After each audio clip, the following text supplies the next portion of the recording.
Testing. Okay. Yeah, okay. I thought I had problems with the software. Thank God, it's okay. It certainly seems like people are coming in today, so we're gonna go ahead and you know, hang out. I'm just gonna check everything. Everything looks okay. Here we go. Hey chat.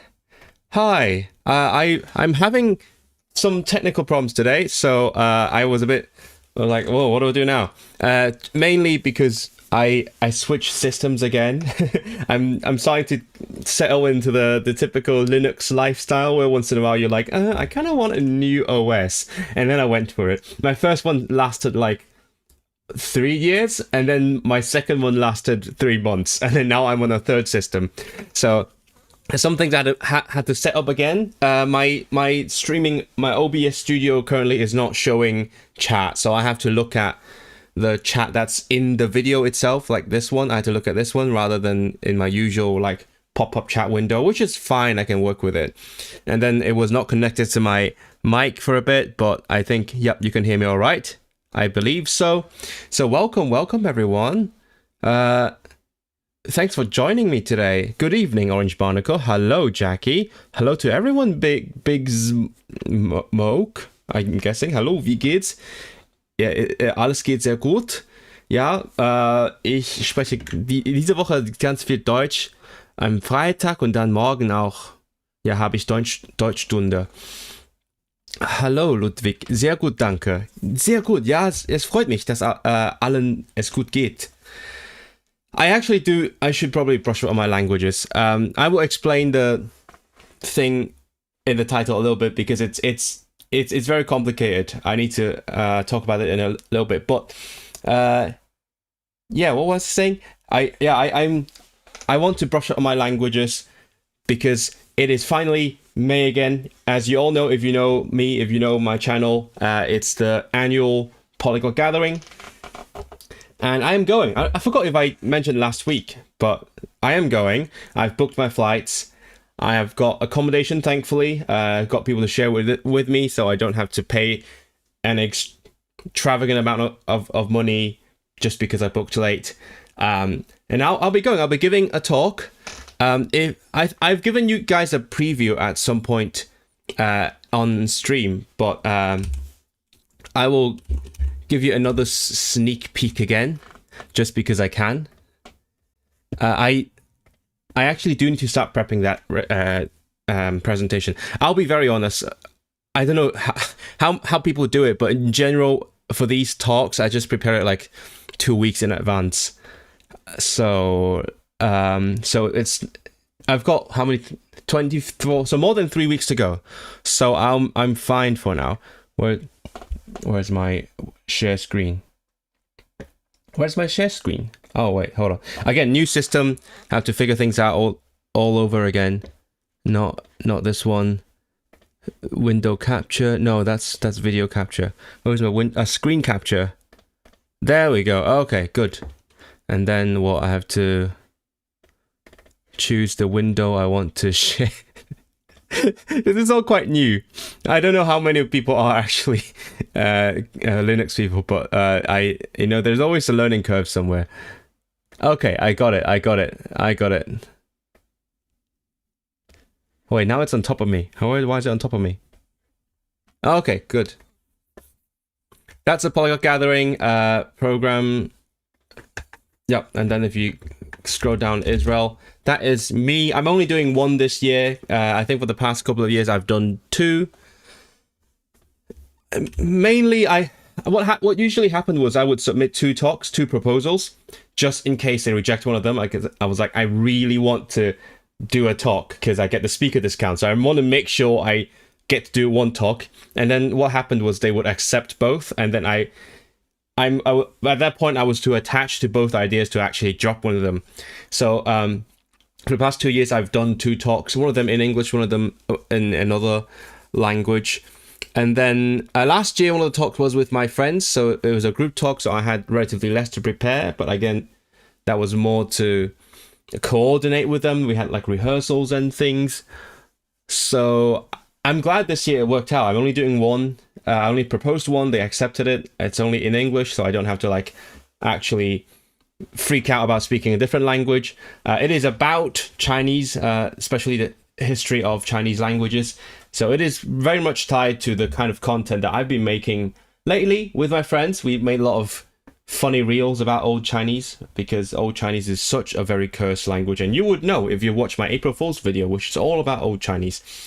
And that April Fool's video was kind of my stepping stone towards preparing for this talk. So I'm not feeling too concerned about prepping this talk, but the downside is I haven't filmed like an introduction teaser trailer reel for them, because if you've been following me, you would know I couldn't be certain that I would be going to the gathering until like a week or two ago, because I was waiting for my UK settlement. So back then I was like, what's the point if I film the teaser trailer and I don't get to go? And then now that I have this settlement, I'm settled, and now that I'm going to the gathering, I'm like, well, it's only 3 weeks left anyway. What's the point of filming that? Everyone's filmed it already. They've posted everything already. I don't know. Do you think I should do it, chat? What do you think? Only in your non-native but excellent English. I'll tell you so. I'll tell you something. I am sometimes writing English in forms as my native language now. Actually, I've just done that like an hour ago, and for a very good reason. It's a specific reason, but I'll talk about it. Why are you learning Uyghur? Oh, that's a long story. You can probably go back to older streams, but honestly, why? It's just interesting. It's Turkic. I always wanted to learn a Turkic language. I knew some Turkish back then, a tiny bit, and then I have friends who speak it natively, and I thought it's a meaningful language to learn. You know, I find it sounds good as well. What is that a good reason? I'm out of reasons. I don't know why. I just enjoy the process, and I have people doing it with me. I actually have met 2 people who either wanted to learn or were learning or had already learned some Uyghur. So I was like, let's do it together. Actually, I'll just switch back to this. If you've been to my last Uyghur stream, you would know that I was doing some reading from a book which was purchased by a friend of mine who was living in China. And he was really enthusiastic about helping me buy those books, because I mean he also probably speaks more Uyghur than I do. He's been helping me with the grammar and things. So we're like, Israel, you got to get these books. I'm like, can you help me? Yes, I'll help you. Yeah, I'll get you the books. So that's why I've got people doing it with me. Uyghur is such a cool language, and the script is cool. Yes, I know. I'm glad that I finally had an excuse / motivation to get decently good at reading the Arabic script. Because I mean, I used to. I went to a very informal Arabic class at university, so it's not like university class, but rather a class organized by students who have zero experience teaching. But I went to that class, didn't learn much, and I was like, I want to learn the script, and I sort of didn't.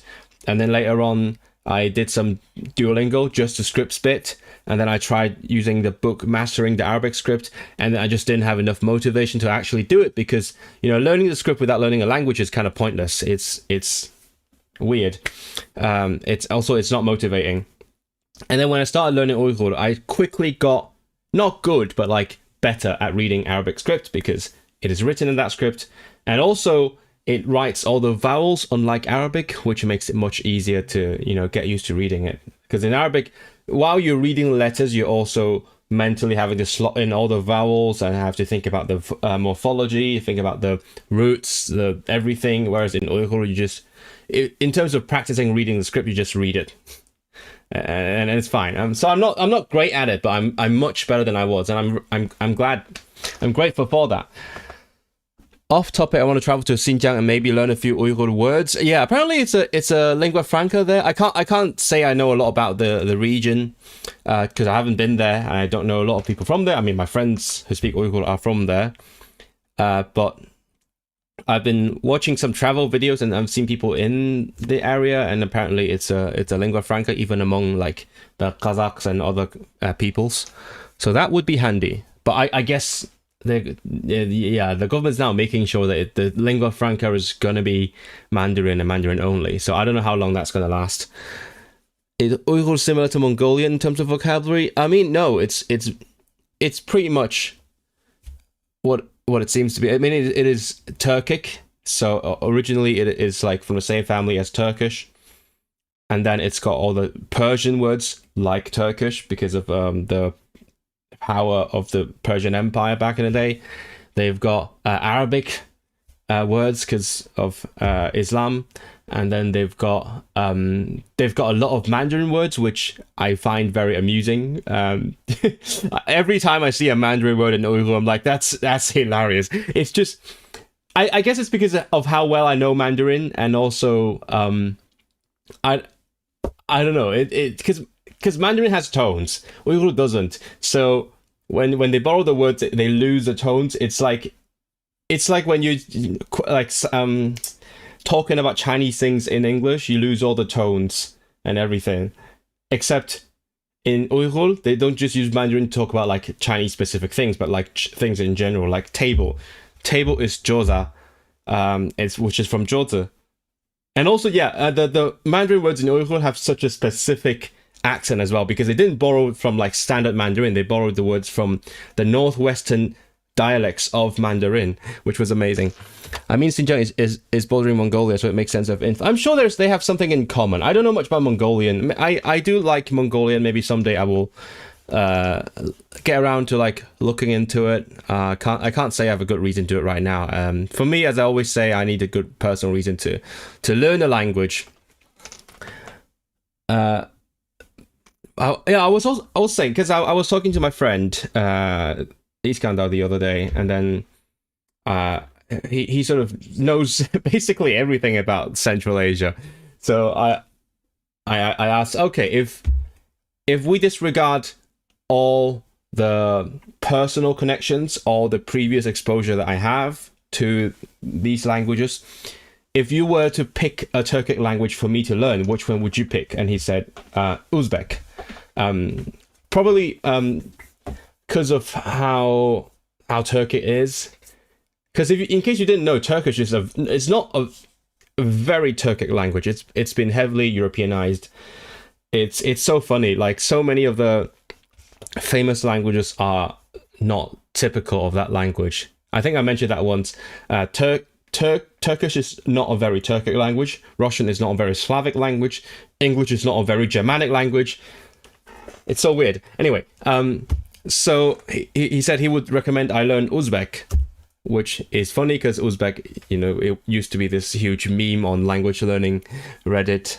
Now it's not really that anymore. But then Uzbek is very, very closely related to Uyghur anyway. So I'm like, oh, I'm not that far off then.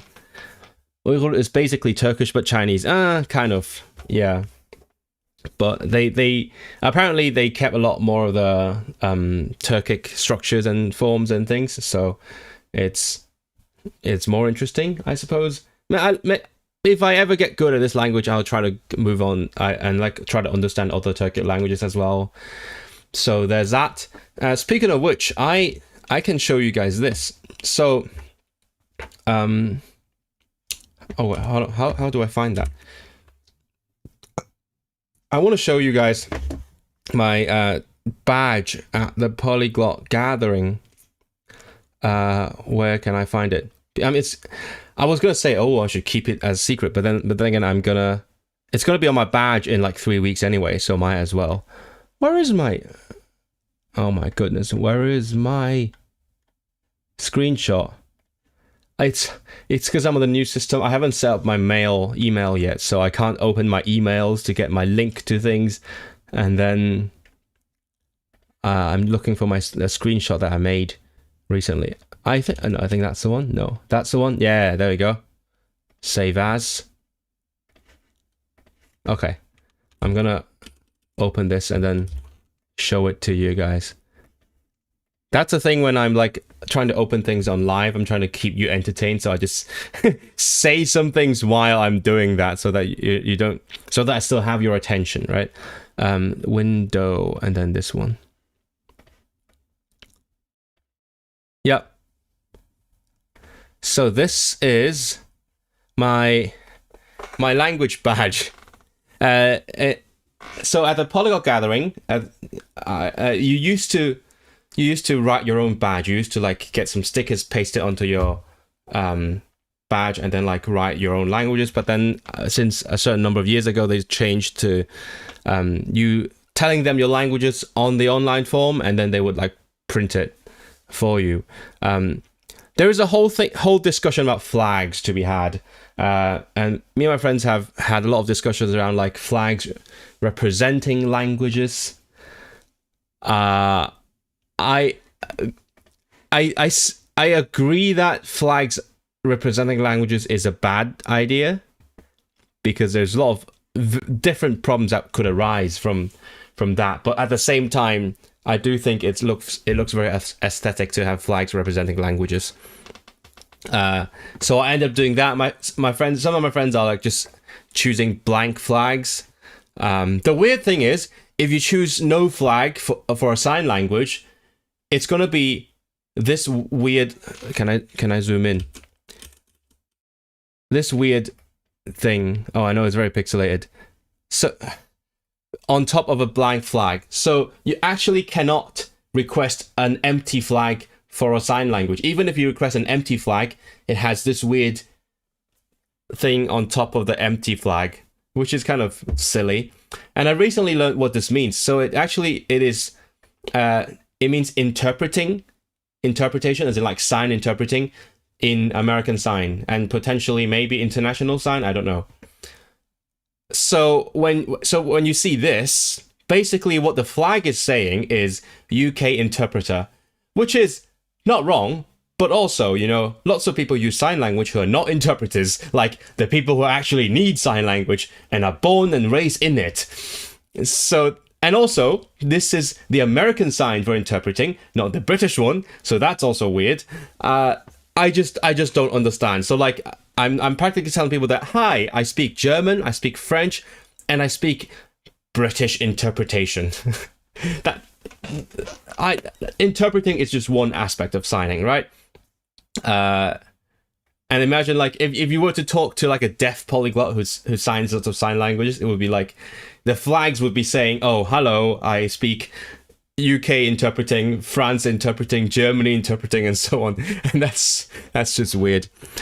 C1 German, can you read in German novels? I mean, probably. I haven't read German for a while. I have a German book right here. You would have seen it from my videos. I haven't read in a while. I should probably like pick it back up. But I don't know if you've noticed, but my language learning hasn't been going swimmingly lately. I've been way too stressed out about like, you know, PhD things, and then making videos, making podcasts, and then the thing that I'm gonna talk about in a little bit. I'm just gonna keep teasing it. But I'm quite certain about that. At some point, my German has been C1, and for Polyglot Gathering, as I've mentioned multiple times, everyone exaggerates on this badge, so did I. So as long as at some point I had a C1, I'm comfortable putting C1 on here in this specific context. Actually, you know what? I should put Swedish back on C1. You know what? I'm gonna do that later. I'm gonna do that after the stream, because I actually was certified at C1 in Swedish back when I was living in Sweden. I just got really rusty over the past 10 years, and then I didn't feel comfortable putting on C1. But now, going by that rule, yeah, I mean at some point I did have C1, so might as well. And also I will be brushing up on my Swedish pretty intensively in the coming month. PhD, what's your major? Oh my god, Ahmed, are you here for the first time? I'm a composer, mate. 你點啊？我好好啊，你點啊？你點啊？驚過 Taku. As I said, my chat pop-up is for some reason gone, so I'm trying to read from the video itself, and it's really tiny. What did I miss? Orange barnacle, what's a flag for Uyghur? That is, aha, yeah, that is one problem with having flags on here. This is a flag that can actually get you arrested in China, so don't actually fly this flag. I think pretty much, I'm sure in Hong Kong it is now illegal as well. That's basically the Turkish flag but blue. It's called I forgot the name. It's a Kirk Bayran. No, what? I forgot something along those lines. It's called the blue flag. And in the so historically speaking, it has been the flag that represents the very briefly the certain entities, nation state entities ish, that briefly existed in history in the 20th century. It exists twice, and it's used this flag. And now that Uyghurs don't have a country, this one basically it refers to the separatist movement in there, and that's crazy that the polyglot gathering just casually slaps it on there. Like if I didn't know the history and the context, I would say, oh yeah, I'm learning this language. To be fair, if you're learning Uyghur, you probably know some things about the history. But imagine if I just happened to be learning Uyghur, and then I was like, oh, I'm just gonna put it on my badge, and then just the polyglot gathering just casually puts his flag on there. That could get you arrested in China. That's crazy.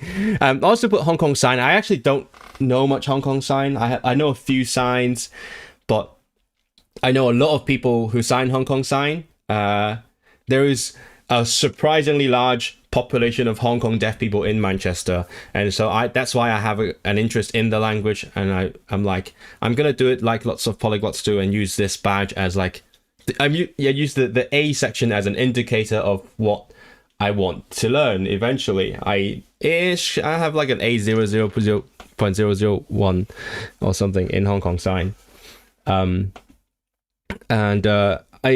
In case you didn't know, if you know one sign language, it's not too difficult to jump to a different one, because a lot of things, not the signs themselves, but like the hardest thing about learning a sign language is not the vocabulary, but like the means of expressing yourself. Like you get comfortable with, acting out certain things, or how to think spatially. And once you get past that hurdle, at least the way I understand it, it's not too difficult to jump to a new sign language. It makes no sense for ASL interpreting as anyone SL around the world. No, it doesn't. Maybe it's, I'm not sure. It might be the international sign for interpreting as well, because international sign is very heavily based on ASL. So maybe that's why, but still, why is it interpreting? Composing, yes. Northern Ireland type situation where the only widely used flag is offensive to a particular group. Wait, what? Like the Northern Irish flag, the flag of St. Patrick? Is it offensive to people? I've no idea. Is that a thing? So yeah, I also added Gaelic because I've been doing Gaelic on Duolingo and I've been enjoying it a lot. I feel like I can actually say some things in Gaelic. Not much. I haven't spoken it to anyone except the one time I did it on camera for a video on italki. But I've got a huge blues theme going on here. Actually, I can sort of see like red, white, green, and then blue. There's like a bit of a gradient going on. So much blue down there. I need to get rid of the red one. Oh, you can't see it right now because it's beneath this, but like this is ruining the blue theme. And speaking of offensive flags, I went for this one. I know we all know what it means nowadays when you see this being flown. I also intentionally, if you saw my latest video, thank you for watching. If you haven't, watch it after the stream. But in that video, there's a bit where I'm talking on the bike, and I intentionally filmed at least one little bit while I was passing, like knowingly. Yeah, I knew I would pass that house with a giant St. George's flag. I intentionally filmed a bit while passing there because I was trying to show off, we still live in a pretty weird society right now, and that has still a lot of prejudices about, you know, people like me. So I thought it was relevant to put that little bit of dramatic irony in there. But also the point of me using this flag is, for one, because it's possible. I totally discovered this by accident. I was trying to type English in the field, because there's like the auto search suggestions, and it gave me England. I was like, oh wait, I didn't realize you could use England. So I used it, and by doing this, I'm sort of implying that, you know, English is not a language that is native to Wales, for example. So I'm making this contrast, and I have always been using this the England flag whenever I wanted to use flags to represent languages in my reels. For example, if you see a reel of mine that has English versus Welsh on it, you will see this flag, because, you know, it's weird to say, oh, Welsh represented by the Welsh flag and the English represented by the UK flag. I mean, that's the inherent problem with flags representing languages, but that's a choice I've always made. And then the moment I realized I could do that on this badge as well, I just went for it. The annoying thing is they don't have Scotland. Like, you can't have English Scotland. They have English and then a lot of different countries, you know, Canada, Australia, also like the other continents as well, you know, South Africa, etc., etc. Jamaica, I think that's an option, but no Scotland, because they're not a sovereign country. So you can't say you speak Scottish English, at least according to this polyglot gathering, which is kind of yeah. So that's my list. I've taken out certain ones. I mean, over the years, I've had different languages on these badges that I have subsequently taken out. Like, I think the first time I went there, I had Dutch and Japanese, and then I just wasn't comfortable putting them on there anymore. I've taken out Hebrew because I forgot most of it, also for other reasons. I've taken out Armenian because I was trying to learn it this time last year, and it didn't get very far, and I haven't been learning it for many reasons. I've taken out, I don't know, I've taken out Mandarin, and I sometimes joke to people that those languages are now on a secret menu. You know how, like, in some restaurants, you can order certain things, but it's not on the menu. Like, for example, me and my friend went to a cafe the other day, and then my friend was like, oh, can you make this one very fancy drink, like a cocktail tea, latte kind of thing? And then the guy was like, well, it's not on the menu, but I can give it a try. So that's on the secret menu.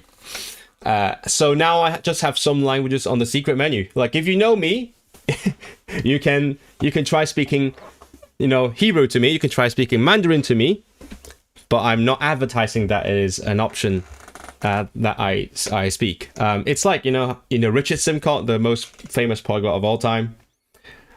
His entire badge is a secret menu. Like, there's nothing on it. He would just write, try me, and then you would go and speak your language to him, and he'd speak you back to you. So his entire menu is a secret menu, whereas I've got a couple languages on the secret menu. I'm gonna exceed you one day. I have 8 languages at C1. I don't know if it's practical to have like more than a couple on C1. I'm quite comfortable saying my Polish is, at least on a good day, a C1 now. Not every day is a good day, but definitely I can be very good at it if I just like activate it a bit. Hello, Michelle. In my opinion, I'm not into sign languages. I'm like more spoken words like Japanese or African. Just, yeah, go knock yourself out. Enjoy it. I love sign language now. I just enjoy doing it. It's meaningful, you know, it's helping people, and also you know, when people ask me why I love signing, I say it makes me feel more myself, because I'm you know how people talk about whether you're a different person when you're speaking different languages? I've never had that feeling except when I'm signing. And when I'm signing, I feel like I'm a much less reserved person. And that's tied to the fact that signing requires that you be expressive. It is part of the grammar. You have to embody what you're saying. You can't just say it. So every feeling, every motion in sign language feels much more real. And after having learned it for a couple of years, I just feel most in touch with myself whenever I'm signing, and that's why I love it. When I'm speaking a language, like, yeah, of course I mean what I say, but I don't feel like I'm really, embodying it, I suppose. That's, that for me, that's the number one benefit of learning to sign, and I would recommend it. Referring to the Ulster banner, okay, what's the Ulster banner? I actually don't know. Let me look it up. Please teach me some things about Northern Irish history. I would say I know some things about it, but not a terrible amount. Because, we're in England and people don't really care about other parts of the UK or other parts of these isles. Like, English people would be like, oh, wait, what? They're still around? This one? Oh yeah, I've seen this. I don't know what it means. Wait, I think I just mentally confounded this one with the St. Patrick's cross because they're all both like red cross and white. Yeah. This one is St. George and this one is St. Patrick, right? That's why they're both on the Union Jack. What does this mean? It's got a hand on it. Can someone tell me what this means? And why is it offensive? Is it something to do with... Is it just really separatists? Is that...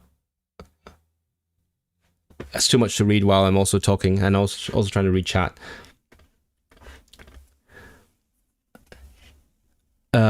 English Wales, that's not an option. Not on the badge, Orange Barnacle, sorry. It's either English England or English UK. And that's part of the reason why my friend Samuel just didn't put a flag on English altogether. He just didn't use any flags, just out of his personal ideology, but especially because he can't put English Scotland on there. English Glasgow. I wonder if they have Scots on there. Let me. I can't access the. Oh, you know what? I can go to. I can show you this actually. This is a form. I was gonna go to my own form, but that would require me to open the email and then click a link. There's an empty form. Let's see if you can put Scots. You have got Scots, yeah. Scots is on there. You can have Scots. Perfect, but not Scottish English. English, you've got Australia, Belize, Canada, England, India, Ireland, Jamaica, New Zealand, Philippines, South Africa, Trinidad, UK, US, Zimbabwe. Wait, hold on.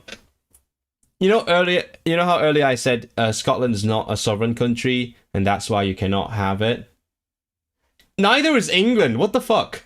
So that makes... I cannot find any logic that would stipulate that they put England on there, but not Scotland or Wales. Unless they're making a statement. They're making the same statement that I am, that English is not native to those parts of the world, and that's why you can't have it on your badge. Yeah, no, that doesn't make sense. Why is England on there? Either only have UK or have England, Scotland, Wales.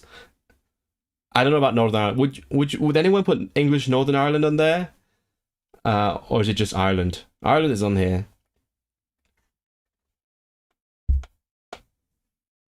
English Manchester with faint flavour of Hong Kong and why would you have the Wales? English South Africa. That reminds me, I have my 103 BSL in another 2 weeks. Why?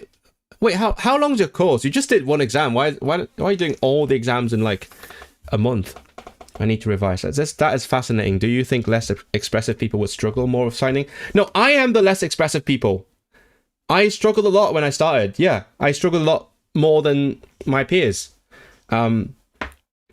Because for one, understanding at least BSL requires a lot of lip reading, which I don't know if it's an excuse or not, but my understanding was always that because I didn't grow up speaking English and I didn't grow up like looking at people speaking English, and that's why I struggle with lip reading English. That was my reasoning / excuse. And also, again, another reasoning / excuse, I don't know if that's true or not, but I feel like my culture just gestures less than British people do, relatively speaking. So I'm not, it doesn't come extremely naturally to me, or it didn't come very naturally to me, past tense. And yes, I am not a very expressive person with my face and my body. So I was that person, and I struggled. And then at some point it just clicked. I think it was when I realized that signing is less about, vocabulary, grammar, because everyone is freaking out. Everyone in my class is like, oh my god, what do I do with this grammar? What comes first? How does that work? Whereas at some point it clicked for me that signing is more about embodying, enacting, reenacting. Like, if I want to show this person going there, I just do that. So stop thinking about person, go, whatever, subject, verb, object, that doesn't really matter. Think about how I can reenact that event, and then use the vocabulary and grammar to supplement that acting and reenacting. I think that was when it clicked, and then suddenly it all made sense to me. And a lot of practice, obviously. And then my friends say that, my face is like blank when I'm speaking English, but when I'm signing, I'm a different person. It's on my face as well. I think Northern Irish flag is not officially a Northern Irish flag. Okay, signing is so expressive too. Actions speak louder than words. Really feels like that way, and something really freeing about when you communicate. Yeah, exactly. It feels very honest because of how important it is. Yeah, you have to actually mean what you say. So if you're being sarcastic, people can see it on your face. My teacher can always tell when I'm feeling low. Yeah. They don't just read your lips, they read your face. My next exam is in 2 weeks. Got my results back. From 1 to you pass, right? That's what matters. There's no like distinction on these exams. It's just pass or fail. So as long as you pass, that's okay. Abyss Blind. For a while, I've been wanting there to be something like a dictionary collection of gestural language, not signed, but hand-arm motions. Oh yeah, I'm sure someone has done at least some research on that, right? That there's definitely like a whole field. Yeah, there is definitely some field of linguistics concerned with that. I'm sure of it. But I don't know much about it. How do I gesture now? My gestures are probably some mix of how I grew up gesturing, what I picked up from like speakers of British English, and then also like some BSL. And I noticed that, and when I'm gesturing, there is a natural tendency drift towards like BSL signs. Like back then, when I say back then, that's all BSL. Yeah, back then. But that's also quite intuitive as well. So I don't know which one it is. I'm still trying to get the hang of that because I'm not used to it, but I love BSL. I hope I can do my level 2 at different depth center when I move home. I don't want to lose it. I certainly hope so. Yeah, it is kind of sad how hard it is to learn this language. Not like in terms of the language itself, but like the circumstances. The classes are extremely expensive, and there's not much support. Lots of people can only take classes because of their works paying for it. I'm completely on my own, again, plug, support me to learn languages and things. This one specifically support me to go to the polyglot gathering, but everything is expensive, so I will always appreciate every bit helps, as they say. Do you find you gesture more or less depending on the language? I think I gesture more in English than in Cantonese. I don't have like actual data or evidence of that, but my gut feeling says I gesture less in Cantonese. Because I definitely use my voice differently in English. One obvious way is that I use my falsetto in English. Like, not all the time, but like sometimes I want to be really clear or like, emphatic about something. I would go into falsetto. I don't do that in any other language, and I definitely picked that up from Brits. So that's definitely a thing. but that's more like part of my idiolect of English itself, rather than, you know, my personality changing or coming through differently. You know, it's all very much tied together. Again, that's from BSL again. Speaking of idiolects, how many of you have seen the latest video? Usually, I do a little stream after I publish a video. Not specifically about that, but, you know, we can talk a bit about the video. But I couldn't finish it until yesterday. If you've seen it, you will know that it was filmed a long time ago. At least the intro and outro were filmed at Lunar New Year, which was in February. Now it's May, and it's filmed by our friend here, Michelle. Thank you very much for being the cameraman for the bit. And then I filmed the rest of it like a week or two ago, using the same outfit. Because I was like, I might as well keep the continuity, even though like it makes no sense if you think about the how I would fit that into one day. But yeah, it's taken way too long. I had been concerning myself with the other videos before that. I made the April Fool's one, and then I had to, you know, do music things. And finally, I could find the time this week to actually put that together. And there was a lot of things to be very careful about. Like with this style of video, there's a lot of information in there, lots of text on screen. I can't just mash the clips together and publish. I have to like put things on screen, and then also get people to proofread it, because I'm not a linguist. I just try my best. And then there are still errors in the end. Like I gave up color grading, I gave up proofreading once more, and then there are some things wrong, but I was like, I just want to put this out there. I just publish it and forget about it. And then I put amendments in the comments. But yeah, what did you think? I do, like, I don't want to go full on into, you know, linguistics. I don't think that's my direction. But I like these little explainers. Because my vision for what my channel is like language stories related to languages. So that's why this one is more like, so this is what happened when we learned the language, and it goes into more of an explainer.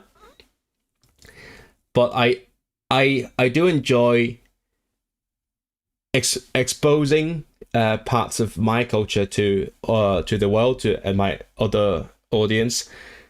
It's interesting. So there are some people who say that I have been facilitating like cultural exchange between my native culture and places like Wales, because I kind of a name in the Welsh speaking community now. And then I thought about that, and I was like, that's kind of a good idea. I have these people watching me from different parts of the world, different than where I'm from, and might as well take this opportunity to show off what's interesting about my native culture.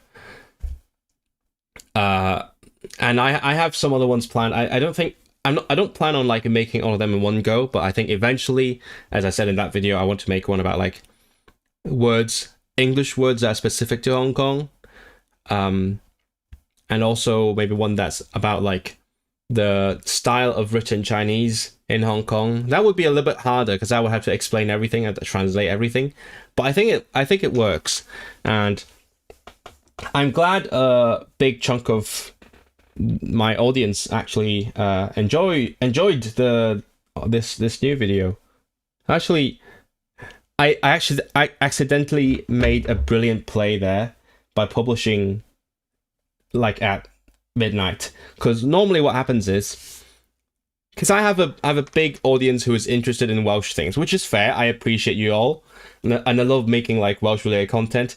But whenever I try to make something else, what happens is I publish it, and then the people who are only interested in like the Welsh things see it and they don't click it, and then YouTube just doesn't push it out to a wider audience. But because I published this video at midnight, most of the people, you know, who are invested in the Welsh things, they're sleeping. And that's great, because that means YouTube can push it to a different section of my audience, which are relatively interested in that kind of stuff. And then now it's getting pushed out a bit more. So this is fun. Let me see. It's also about community. You need to be face to face, ideally. Yeah, but some people do it online because it's easier. What's your level in Uyghur? 0. I can't speak it. I can read some of it. I can't speak it. There's not many places offering the courses, and I'm not keen on doing an online course. It would be significantly cheaper. I think if that's your only option, you might have to just make do with it. Would you learn Afrikaans? I don't know. I don't know anyone who speaks it. Lindy. I don't know her personally. That's like me with my videos. I need to do as part of my MA. Like, oh, you're behind? Yeah, my next video is going to be applying for settlement, which was filmed, on the 23rd of March when I applied. So that's already a month and a half behind. And then I will be filming something new because of the thing. I'm going to get to that. What's different between Cantonese in Hong Kong and mainland China Cantonese? Yeah, lots of differences. You could probably find some videos about that or articles about it. The thing is, if I were to make something about that, if I were to make a video about that topic, it would be really difficult because you'd actually give a lot more to explain, like in terms of phonology, or like, oh, there's 2 synonyms for or, but the English-speaking audience wouldn't understand what the difference between them is. They don't have a feel for the differences in meaning or context. So that would be really hard to explain. But for example, if I were to talk about the style of signs in Hong Kong, like, oh, please go over there. In Hong Kong, you would see written in Chinese, please move your jade steps. And jade is a very polite thing to, oh my God, your steps, they're so precious, please move them. That would be easier to explain because it's in the actual literal meaning. Do you know any good apps or websites to learn Uyghur besides the textbook you usually use? I am currently not using the textbook at the moment. I will go back to that eventually. I do want to eventually get really good at the language, but as I said, this is going to be the last one for a little bit. Now, time to stop teasing and actually talk about the thing.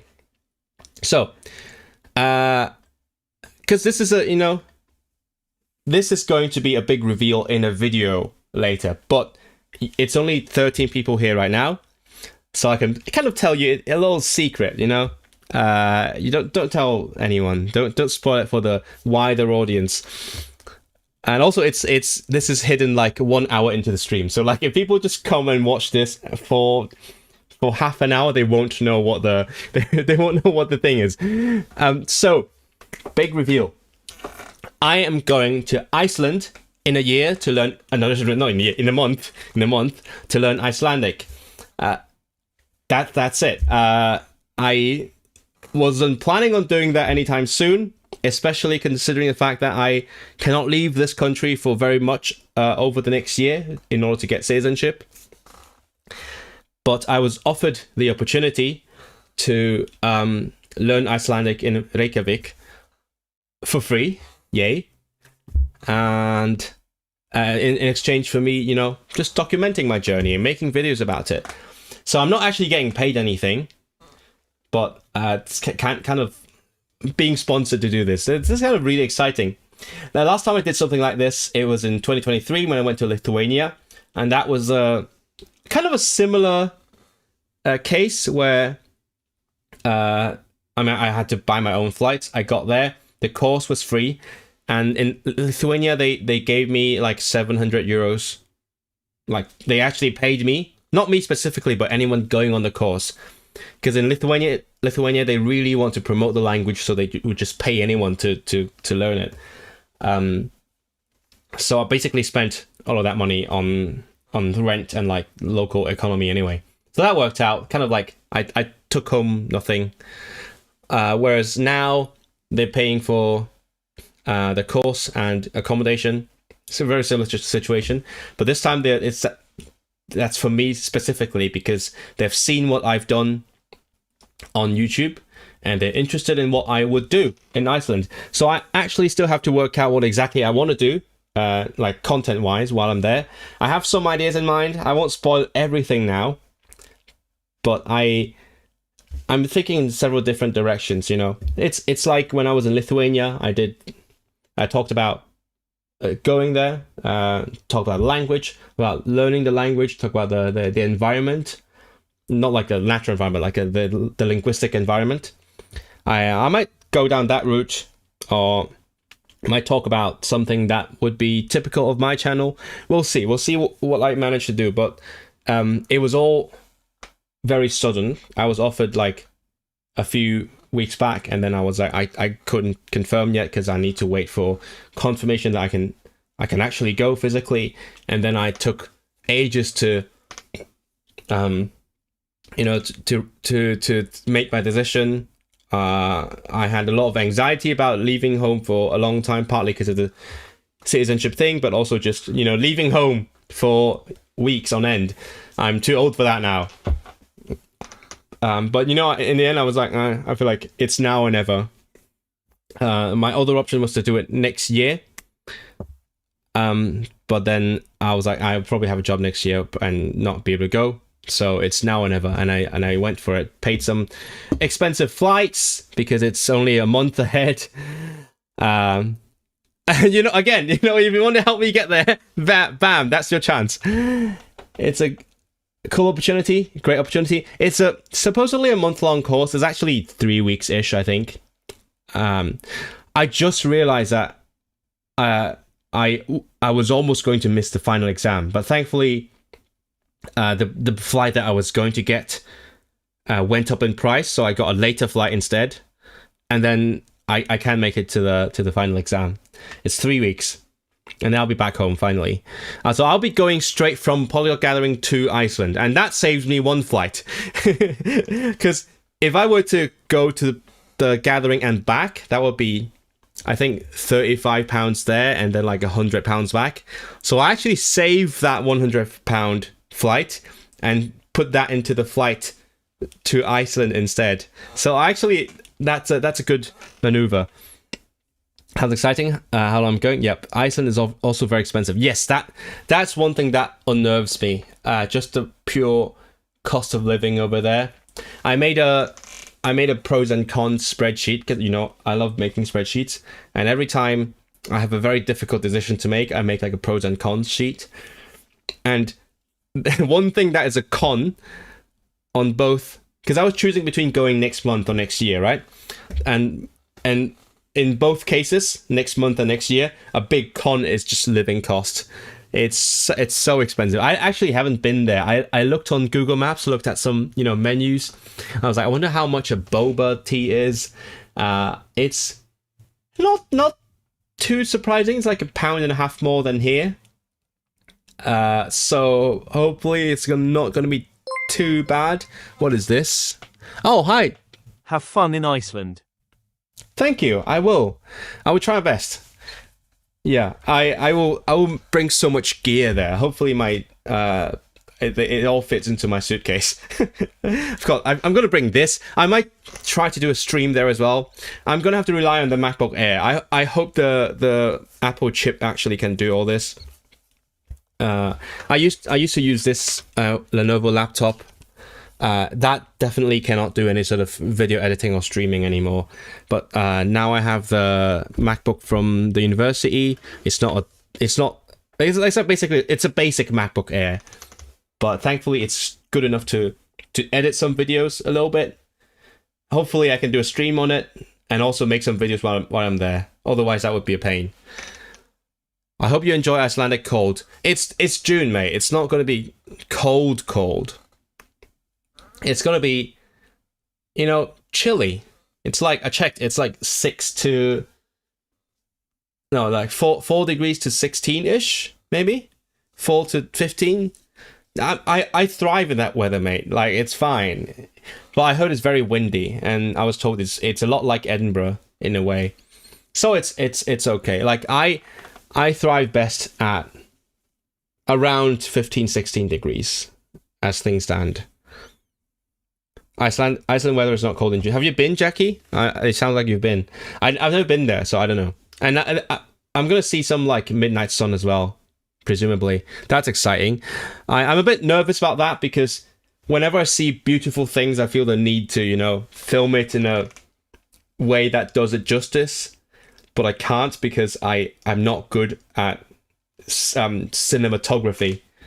If I were Evan Edinger, for example, then I would I'd find just the right shot, and I've got the nice camera, and I color grade it perfectly. Whereas all I've got is this one. This is my camera. That's it. That's the only one I've got. No drones, no action cameras, no 360 cameras. I actually do want a 360 cameras, but that's the only one I've got. The vlogging camera. So hopefully I can, in a way, do it justice. I have no idea. This can do a lot. Like it can do time lapse and things. But for example, in my last video, you saw me mount it on the bike, and that the angle was shit. What I should have done was, get a 360 camera, put it on a big pole, and then film myself from there. I guess I could still put this on a big pole, but it's just not the same. Smiley face. I joined a little late. Are you learning Icelandic? Yeah, I will be. But right now, no, not right now. I'm learning Uyghur, as I say in the stream. But that is why. Oh no, that's not actually why. There's a tiny bit more to explain after this. What have I missed? That's why you ended up in Manchester. Yeah. No, I mean it's not it's the other way around. Because I acclimatized to the weather here. The climate here, and that's why I feel best at that kind of weather. It's not the other way around, so now when I go to places like Czech Republic in late May, when it's like 20 degrees, I'm freaking out. every time I go to the polyglot gathering, whether it be in Poland, in the Czech Republic, in Slovakia, it's going to be like in the UK. I'd be still wearing my sort of thin coat in June. It's like 17, 15, 16 degrees. And then I arrive there and bam, I'm sweating the hell out of my hair. Also, like, I think when I went to Poland for the gathering, I made the mistake of packing, spring clothes, shirts, long trousers.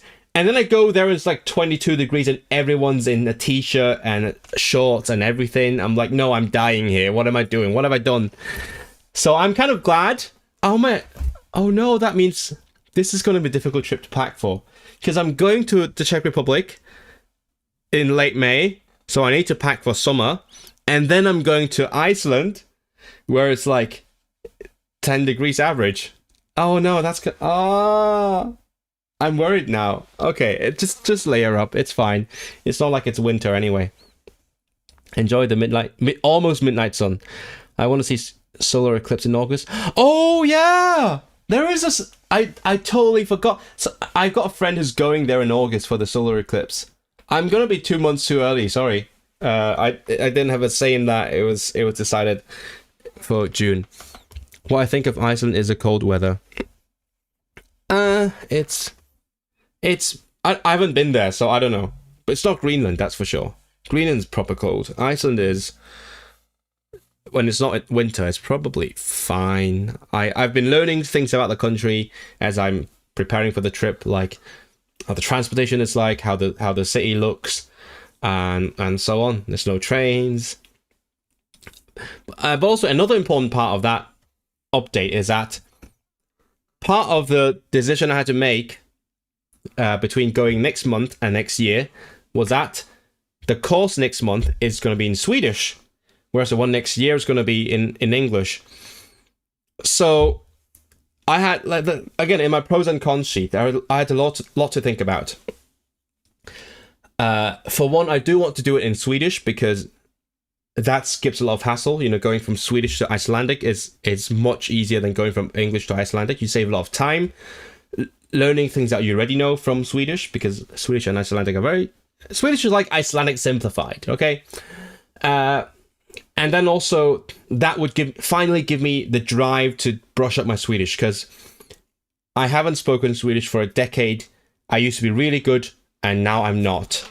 I've been meaning to brush up my Swedish. I just have no motivation.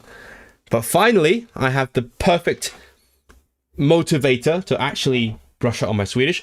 And that is why for the rest of the streams this month, I'm going to be focusing on Swedish specifically. That is the reason why this is the last Uyghur stream for a while. So when I was deciding between the two options, I was like, So on the bright side, I would love to use this as an opportunity to brush up on my Swedish. But also, I'm kind of stressed out now. So it would be a lot to have to actually learn and improve my Swedish as well. It's like extra work. But you know what? If I'm doing it on stream and also spending some extra time on it, it'll work out. I need to brainstorm how I'm gonna do it. Yeah, I'm gonna film a video about like how I'm brushing on my Swedish. After I brainstorm how I'm gonna do it, I'm still out of ideas now. I don't have any good ideas quite yet.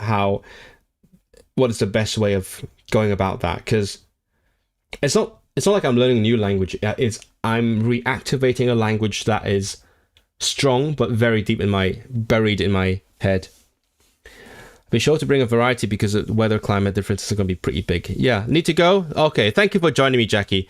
I'm glad you made it for the announcement. Okay, so that is all the explaining I'm going to do. I'm open to suggestions. You know, if you have ideas what I can do on stream, I'm gonna pin a question here. How should I reactivate my Swedish on stream and off stream? I'm gonna pin a question here, and if you have any suggestions, feel free to give it to me. Now, as for the Uyghur bit, also bad news. I haven't done much studying either, but that's why I'm here. I'm doing it right here, right? That's why you are here to watch me do it. So what I am going to do is exactly the same thing I did last time, because I feel like that worked out. That was the right thing for me to do, and that was more interesting and engaging for me as well as you guys. Has it been pinned or not? I can't tell. Is it pinned? The YouTube interface is feels a bit buggy. No, it is pinned, I think. Okay, sure. Right. Why are people heading out? What? You don't want to watch me study? You just want to come for the big announcement? Should I have kept it for the end of the stream? Okay. So if you were here last time, if you weren't here last time, what I was doing last time was read children's books, and like this, for example. So this is a children's book in Uyghur, a bilingual one in Uyghur and Mandarin Chinese that my friend bought me. He's got the physical copies that in theory belong to me, but he gave me scans of them, so I have them on my computer, which makes it much easier to stream them compared to a physical book. So what I'm going to do now is I'm going to reread the bit that I read last time. I think I read up to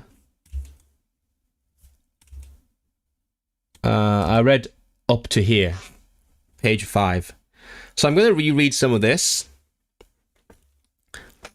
and then we're going to move on. This is a story about the bear and the monkey. Well, the monkey is obviously a trickster. That's what they always are. Vi kan prata på svenska nu i stream. Jag gick på ett kurs från svenska. Var gick du på kurs? Var kommer du ifrån? Var kommer du ifrån? Ifra it's fucking Norwegian or whatever. Oh my god, why did I use the Norwegian one? I can probably still fake some Danish pretty convincingly. That was a special skill that I learned in Sweden. Jag må gå på tåg. Jeg kan lide. I don't know what else I can say. Vi kan ikke gå.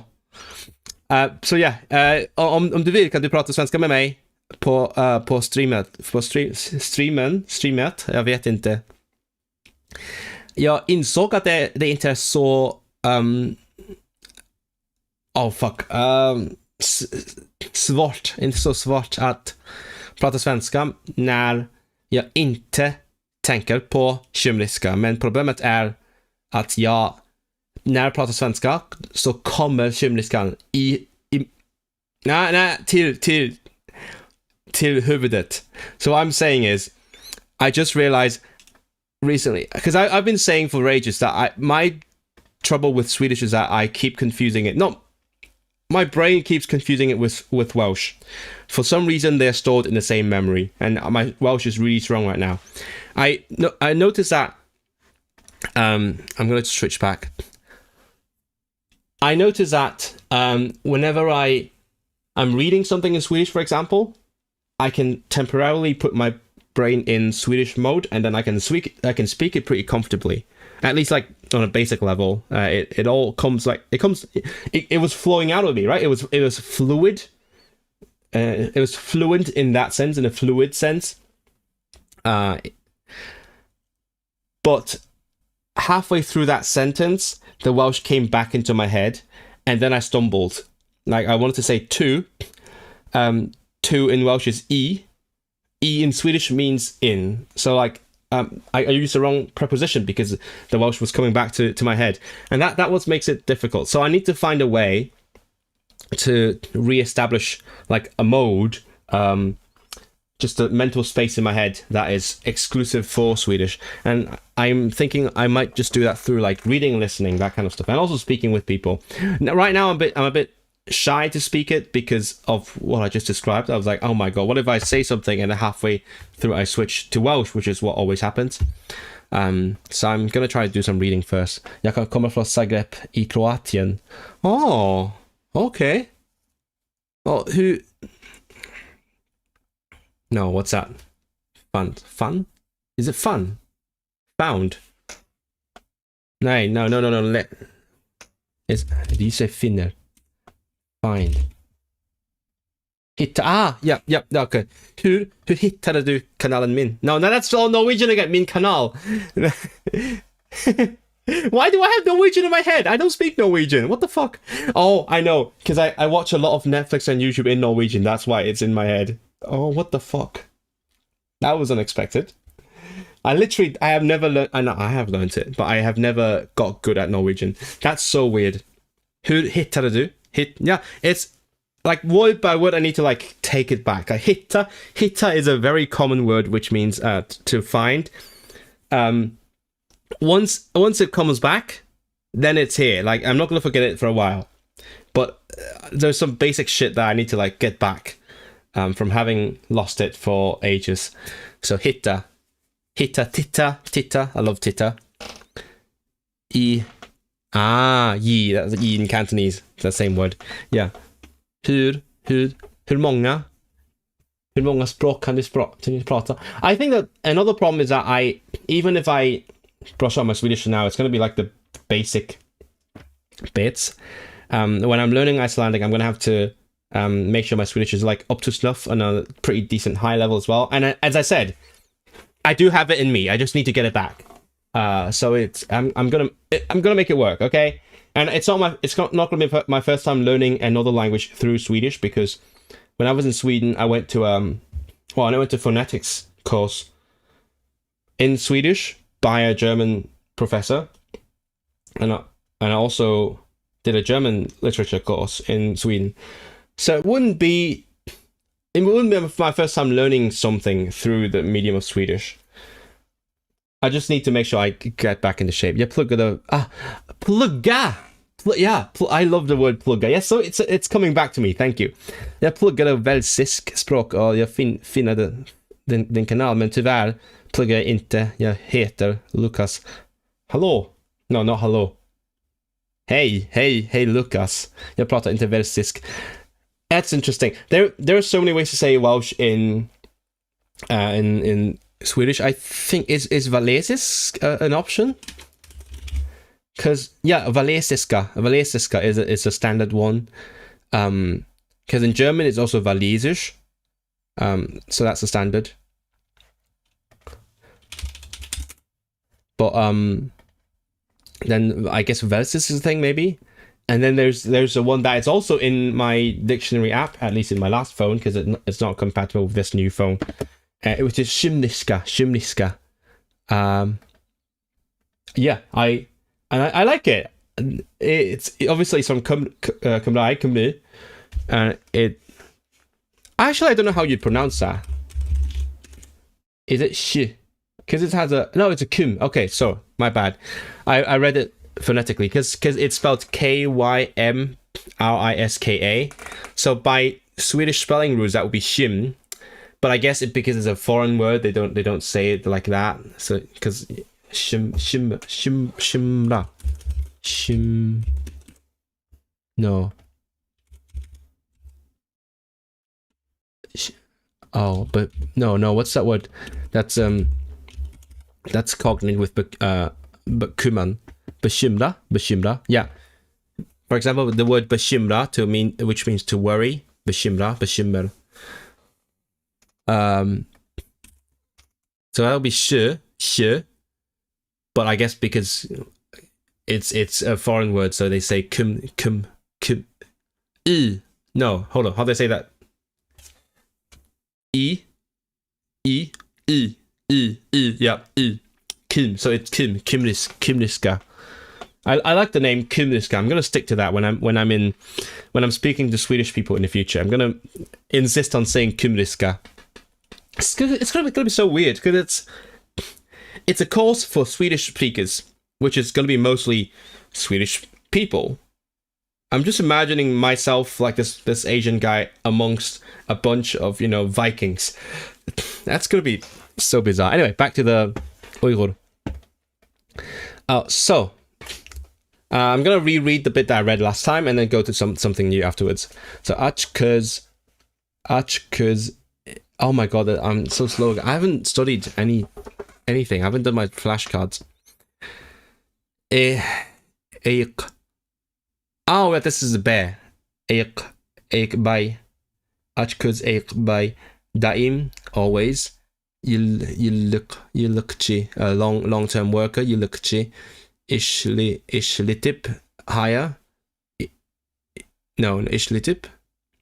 Oh yeah, işletip, hire. And then iş hakkını, the salary. Vermediken, not give. He doesn't give. He hires long-term workers but doesn't pay them salary. Kunlerning ötüşü. After days, the kunlerning days ötüşü. I guess with the passing, bilen. Yeah, bilen. Kunlerning ötüşü bilen. With the passing of the days, kunlerning ötüşü bilen. Unanga to him. İşleydirenler, people working. Çıkmaptu. Not coming, I guess. Bir günü ayakbay. One day the bear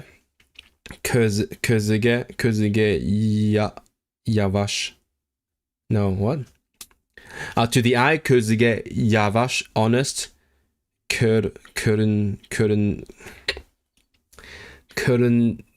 Körünüdiran. So honest looking, körünüdiran. Maymunne, monkey, is dep beriptu. Is dep looking for, he went looking for the honest looking monkey. Okay, I'm doing it again. Aç köz ayakbay daim yıllarca işletip iş hakkını vermeydeken. Günlerinin ötüşü bilen ununğa işleydirenler çıkmaptu. Bir günü ayakbar közüge yavaş körünediren maymunne is dep bereptu. Good, not bad. I still understand it. Hi again, my comment is, why not both when it comes to on-stream strings like Anki where we can try to play ourselves? Yeah, that's one suggestion. Yeah, give me more suggestions, chat. How should I activate my Swedish on and off stream? Minung besh my 5 shertim conditions. Shertim bar. Shunanga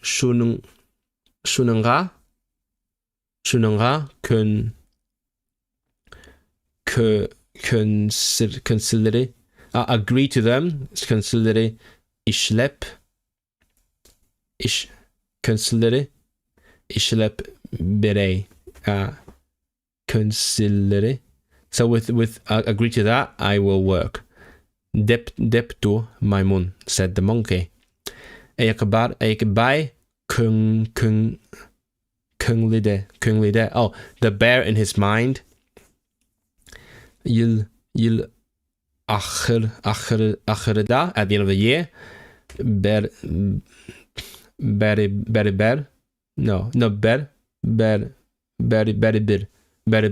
Yeah, ultimately a beribir onemu him onemu yolga salemenru. I don't remember this word. I guess away, maybe. Salemenru. Yeah, at the end of the year I will have a way to get rid of him. Dep oilap. Having said that, Dep oilap my munung shertene the monkey's conditions. Tepsili. Oh, tepsili is like carefully, I guess. Tepsili anglamaila, without having listened carefully. Makul bolup agree till chet. What's tilchet? Tilchet. I guess a contract. Yezip beriptu. Yep, he wrote the contract. Okay, so the monkey says, I've got 5 conditions. If you agree, I will work. And then the bear thought, I will have a way to get rid of him. So he didn't listen carefully and wrote the contract. Minung besh shertim bar. Shunanga considere ishlep bere. Deptu Maimun. Ekbai kunglide. Yil akhirda beribir unemu yolga salemenru.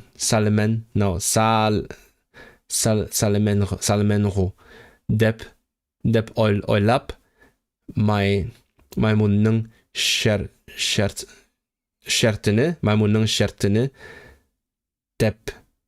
tepsili anglamaila makol bolup tilchet yezep beriptu.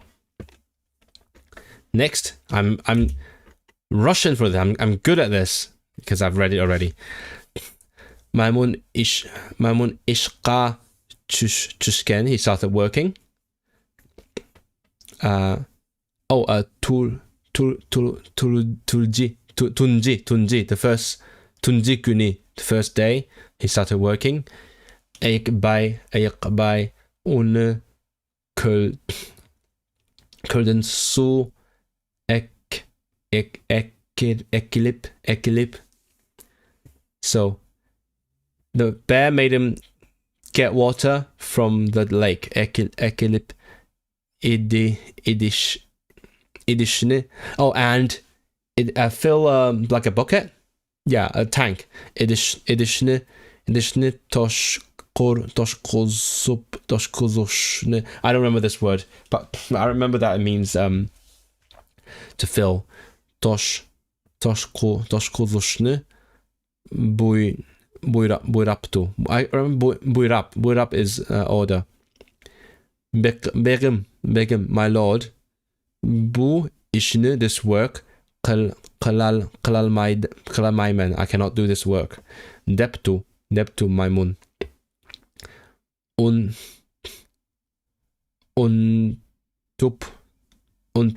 Untup kal Kaldelemu. Oh, right. That the ili is like the very formal form. So consileri. Maybe that. Yeah, consileri. So you agree. And then kaldele.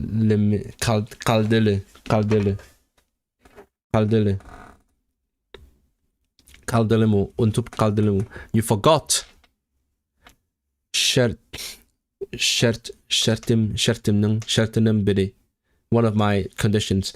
Kölne kötürelmeymen. I cannot move the lake. It was in the conditions. Menisse. What is it? Oh, menisse, its meaning. Bolsa. Menisse bolsa, if it's meaning. Men köden så ekilel meymen. I cannot get water from the lake. Diggenlik, it is said. Oh, wait, I zoomed in too much. There we go. That's better. Bu gepne, this speech, angleran,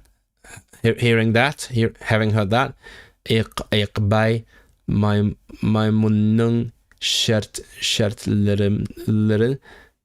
So the bear, the monkey's conditions, studiously anglemeran, not having listened,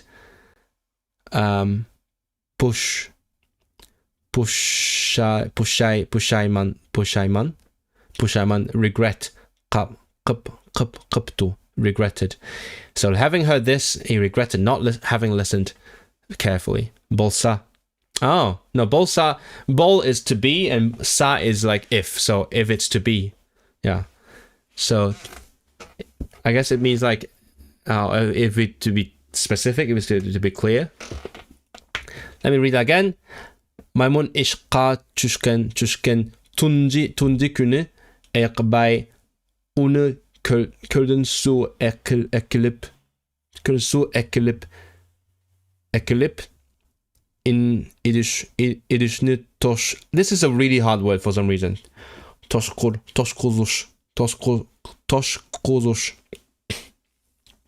Toşkuzuş buyraptu.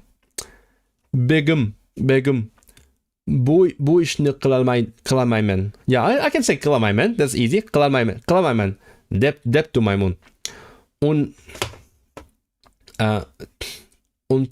Untup kaldelemu. Şartımın biri Kölne kötürelmeymen idi. Menisi bolsa men kölden su ekilelmeymen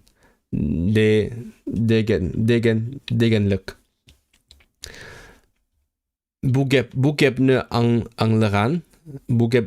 angleran ekbay muymanның şartlarını estayedil anlamaganlıkını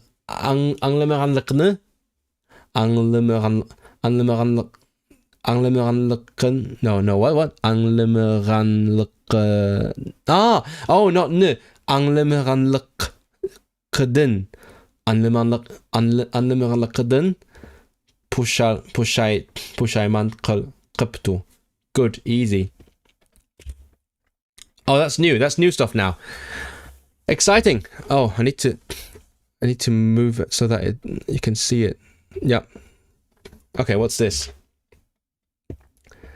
Bir günü, one day, ayak by the bear, not Muyman, Maymun. I got it the wrong way. Not Muyman, Maymun. Did I say Maymun or Muyman? Oh, whatever. Maymun.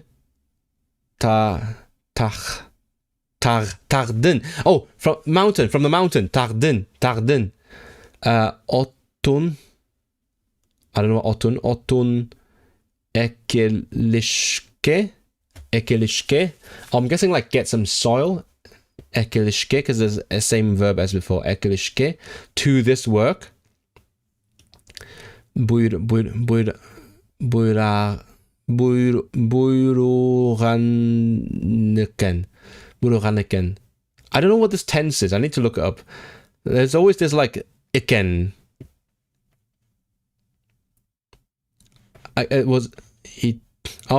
He told the monkey to get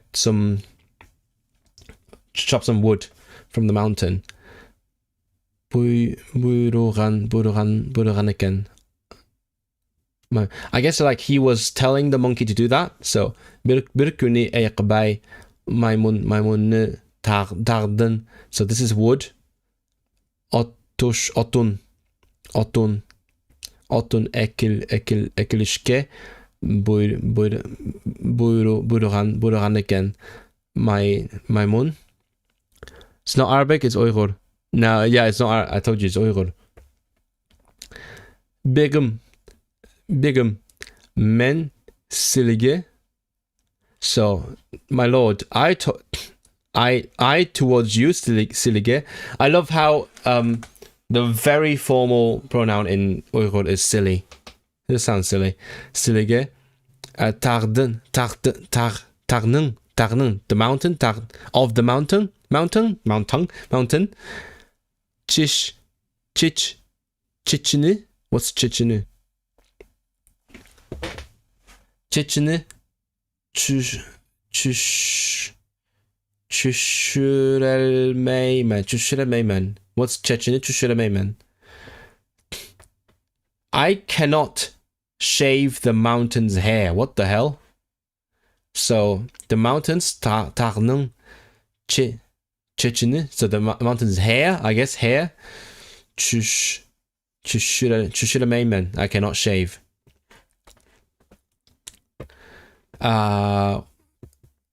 Degen. No, where am I? Yeah.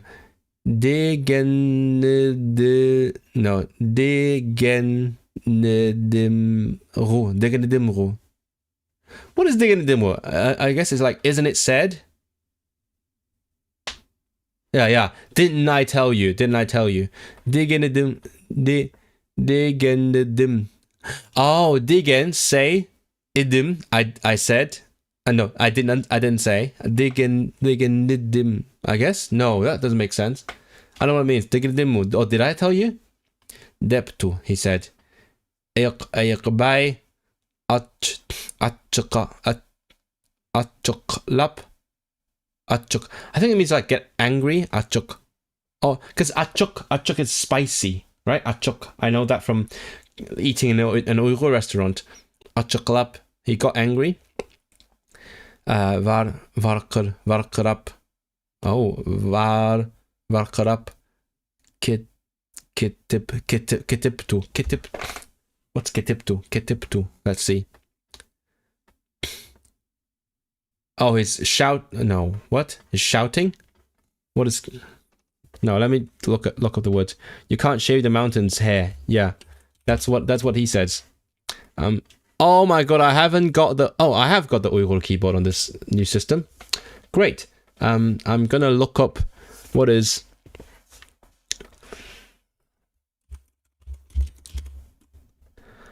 What's the word I'm going to... Achukalap. Varqarap.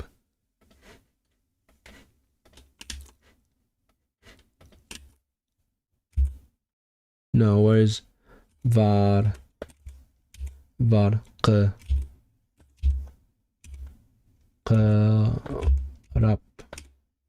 Screaming, varqarap, screaming, and I guess screaming and shouting is what it means, because in Chinese that's what it says.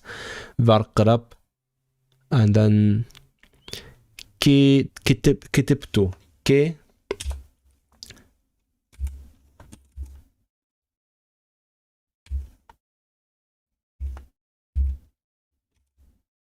Kitiptu. No, what? No, I got it wrong. I guess he screamed and left. Google Translate says. I'm guessing it's screaming and shouting. I don't trust Google Translate. Okay. He screamed and shouted. They use Arabic. No. This is the Chinese translation. That's not Uyghur. This is Uyghur. They use Arabic script and Cyrillic and Latin when they want to. Usually Latin, I guess, in like casual texting. Where was I? So varqarab كتبته تغنمو. There's a lot of moos, because mo literally it means also, but I'm guessing either it probably has some sort of intensifying meaning that is not explained in the studying materials. I keep thinking it might have something to do with the Chinese dou. It could be, I don't know, influence, or maybe like mutual influence or something. Because in Cantonese I would say, 山都冇頭髮嘅. So literally the mountain also doesn't have hair, even though it doesn't mean also. It means like przecież in Polish. If anyone speaks Polish, przecież. Maybe that's what it means, przecież. Tarnemu cieszy, tarnemu cieci, bolamdu. Bolamdu. So isn't. How would you, so that's negative. So there isn't, isn't there. So isn't there? No, what is it? It means there isn't hair on mountain, right? Yeah, bolamdu. No, that's not. No, I'll just Google it. I'll Google Translate it, even though I don't trust Google Translate. But by the way, I think when I switched to this new OS, I think it solved a lot of my problems as well, because for one, the Uyghur, the Arabic script kept showing up wrong, like all detached and stuff. And also when I clicked show keyboard, like there's a window that shows me the keyboard layout. In my previous two keyboards, so from 2023 to like last week, it's always been oversized. But now I finally have a keyboard layout display that's a normal size. So bolamdu. Is it possible? Oh, okay. Bolamdu. Okay, next. So there is no hair, right? Bolamdu. Where am I? Where am I? But here. Okay. Unung ustige. Oh, to usti is the top. So to his top. Unung ustige. Men tar nung cheshini. The mountain's hair. Is it al? Yeah, al. Demidim. What is demidim? Al demidim.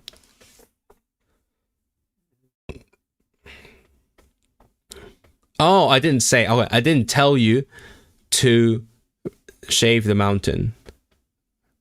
What is al? What is al? Just al. What?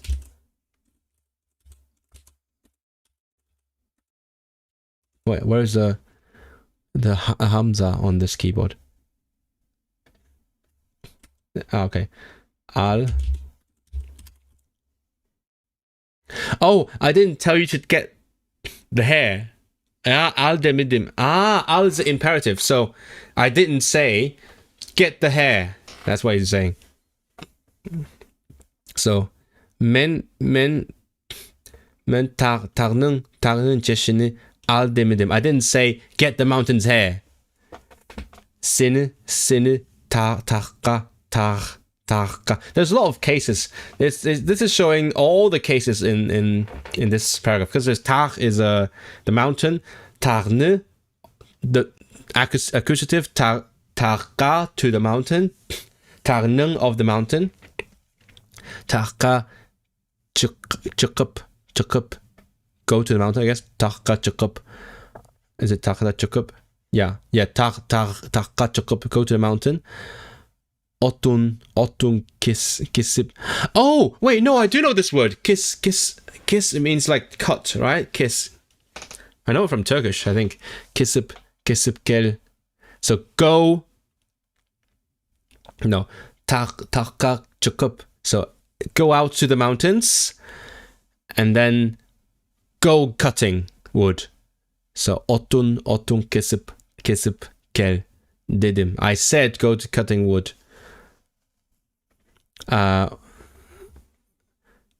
Oh, another case. This is a good grammar practice. Tardike of the del, the mountains. What's del? Del, is it trees? Del. What? What's del? What the hell? I don't know what del is. Cause tree is like dech or something. I'll see. Del. Oh no, oh, this is a hyphen. Okay. Hyphen. Del derechler. Okay, del derechler. Der, so wood and trees. Del derechler. Del derechler. So the wood, the trees that are on the mountain. Unung chichika, towards its hair. Ochshaidu. Oh, it is like the hair, right? Ochshaidu. Because ochshimaidu is different. So ochshaidu is like. So it is like the mountain's hair. Ushu, it, shu, chachlere. What's chachlere? Oh, the hairs, I guess. Chachlere. Yeah. Those hairs, bilen, with those hairs, bilen, güzel. Oh, I know güzel. Everyone knows güzel, especially in Germany. Güzel. Oh, I didn't know güzel is a Uyghur word as well. Güzel. Köründ.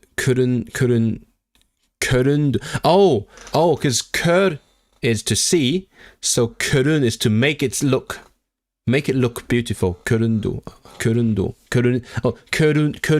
It is making it look beautiful.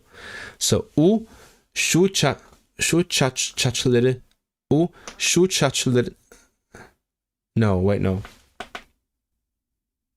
Oh, no.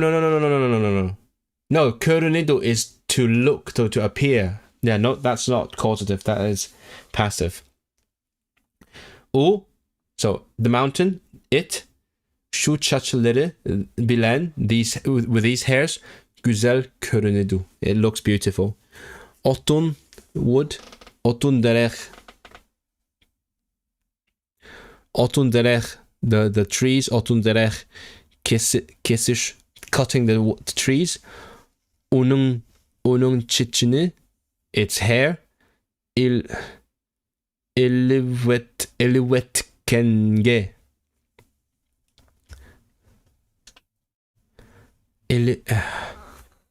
Is it because wet is like, apparently it means something like intensifying the relationship to the subject. So like makes it look ugly. So cutting the wood makes a mountain looks ugly. Eliwet kende. Or maybe just wall. Eliwet. What to do? Wet. I mean, that's just intensifier. Eliwet. Let me check. Eliwet kende.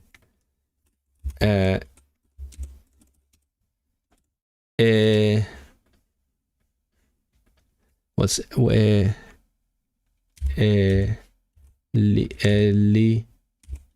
wet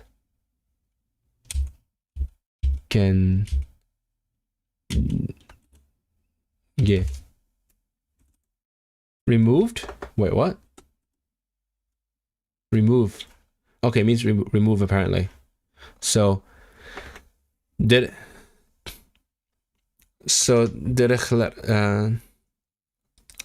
otun derech, the wood, kesip, cutting. Unung chichine eli wetkende. So wetkenge, to removing the hair. Baraver. Equal. I remember this one. I know this one from the flashcards.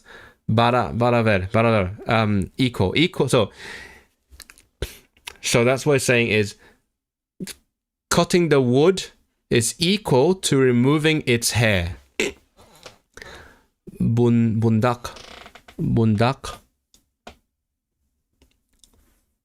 I guess this way, bundak. Qilsak. Oh, if we do this, if we do this, bundak qilsak. U qaqasliship. Qaqasliship was qaqasliship. Kitidu. It becomes desolate. Let's look at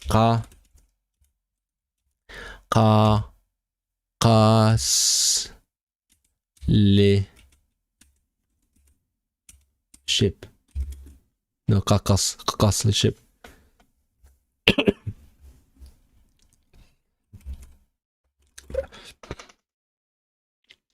Google Translate is really not helping. I'm just reading the Chinese to help me understand the Uyghur. Shunga. So shunga. Minung shertimdin. So from my conditions, biri, one of them.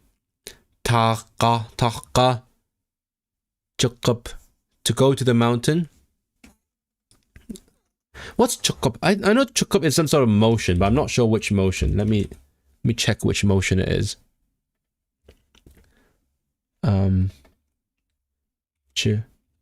Chukup. Go out to the mountain. Okay, so go out to the mountain. Otun keses. Oh, kesmeslik.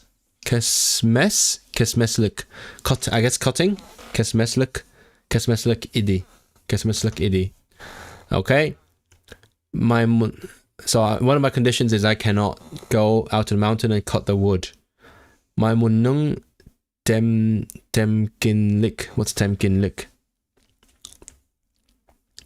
Bilen. But mong. Okay, so I guess patiently. Temkinlik. My munung temkinlik bilen with patience. Chushen duru shidin. What?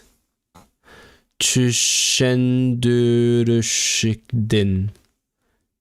Ayak by. Okay. Oh. Okay. Because Chushendim is I understood. Chushendur is to make understand. Chushendurush to making someone explaining, making someone understand. Chushendurushi his making someone understand. Chushendurushidin from his making understand. So from the monkey's explanation, Ayakbai the bear gep kalalmai cannot make a word. Kaptu. He ended up not being able to make a word. I think what I might do is read 2 pages today. I think because my throat is kind of hurting from yapping so much. Not gonna lie, it's but we'll see how far I get in this. Let's do this again. As I always say, try to embody, like I said about the sign language. Try to really mean what I'm saying when I'm reading something aloud. Bir ayakbay my munne tagden otun ekishke buyrahanlıkken. That's too choppy. I need to figure this out. Ekilishke.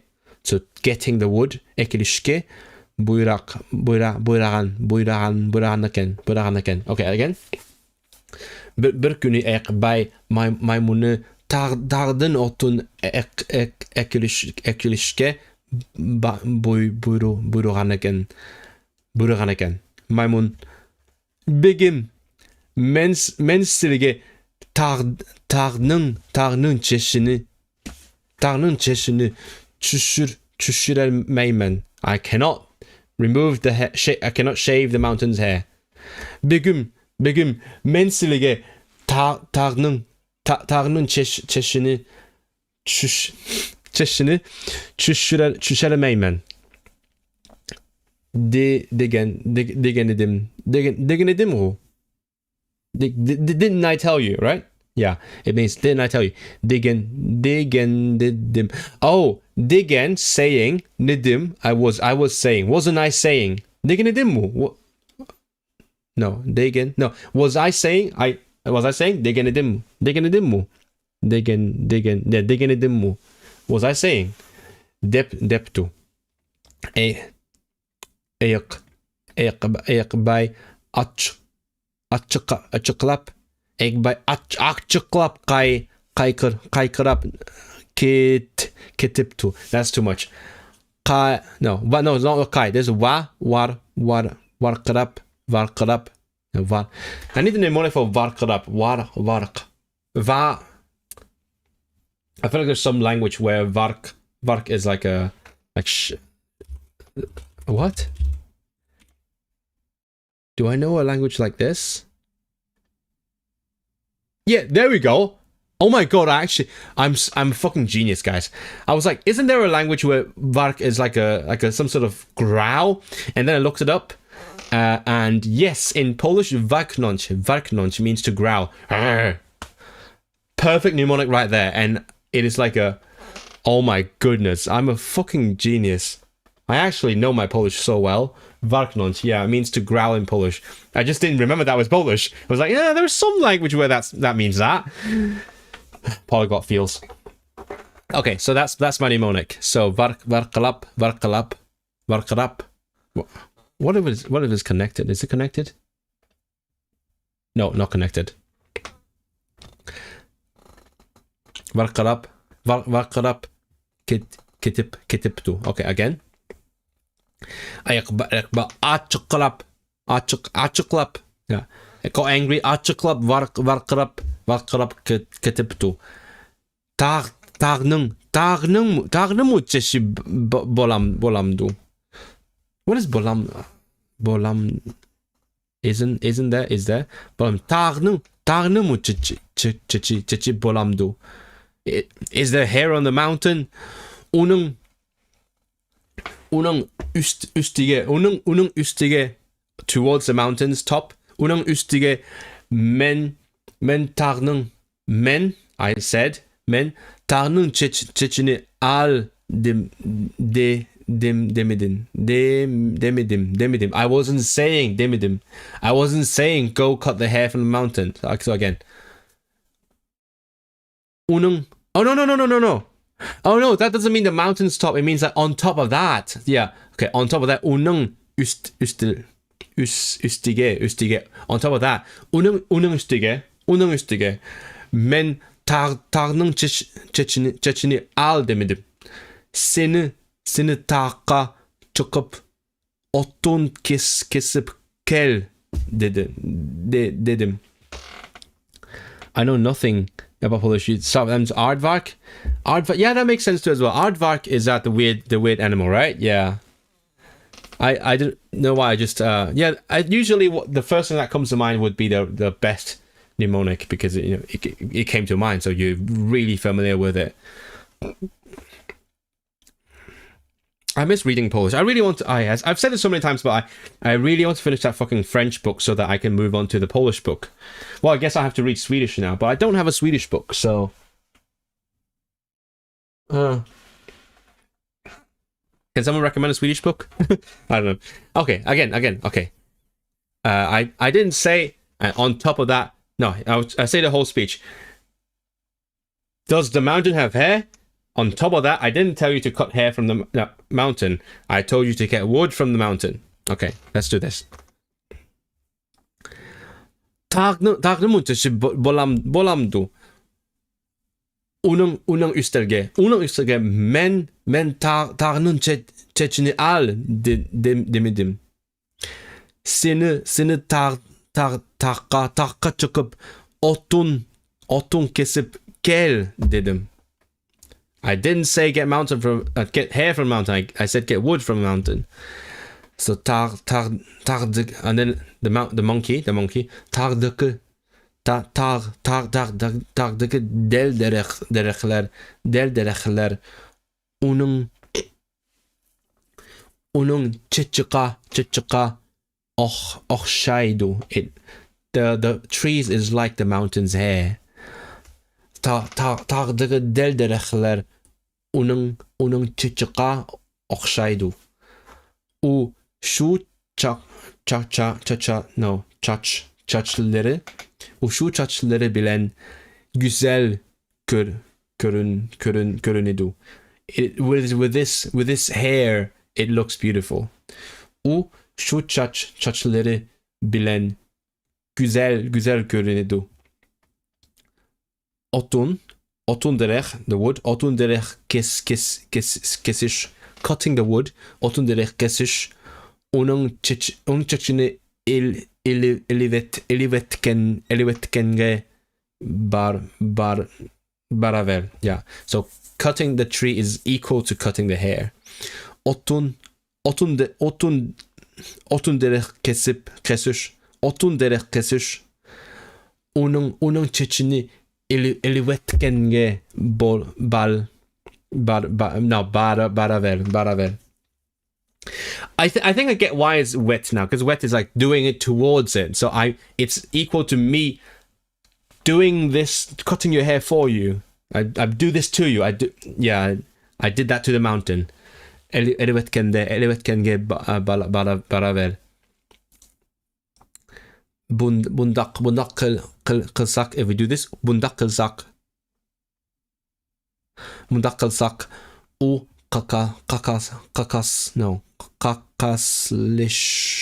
kakasleşip ketidu. So we end up making it look. We end up making it desolate.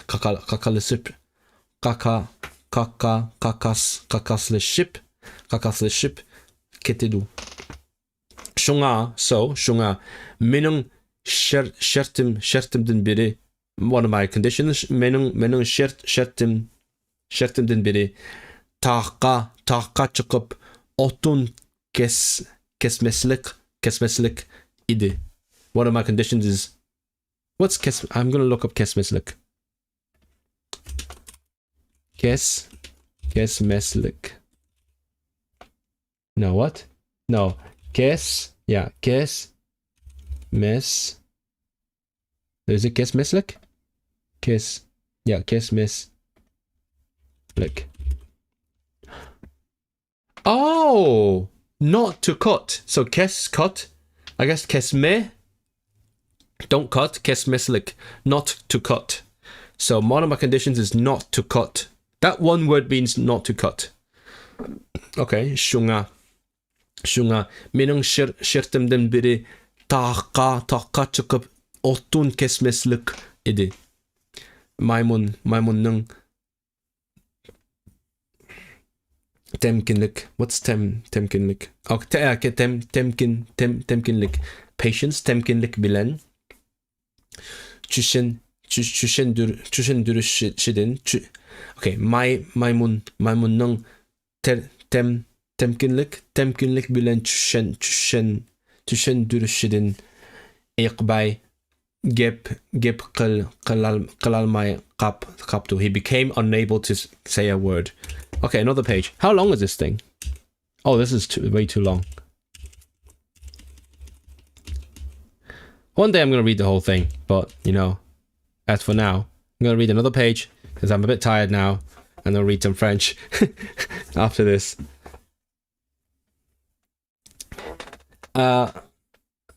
Bahar is spring. I think Bahar is spring. Bahar gelip spring comes. Etiyaz. It is morning, right? No. Wait, hold on. Etiyazlık. No, etiyaz is spring. What is Bahar? Bahar. Spring is Bahar is spring. What's etiyaz?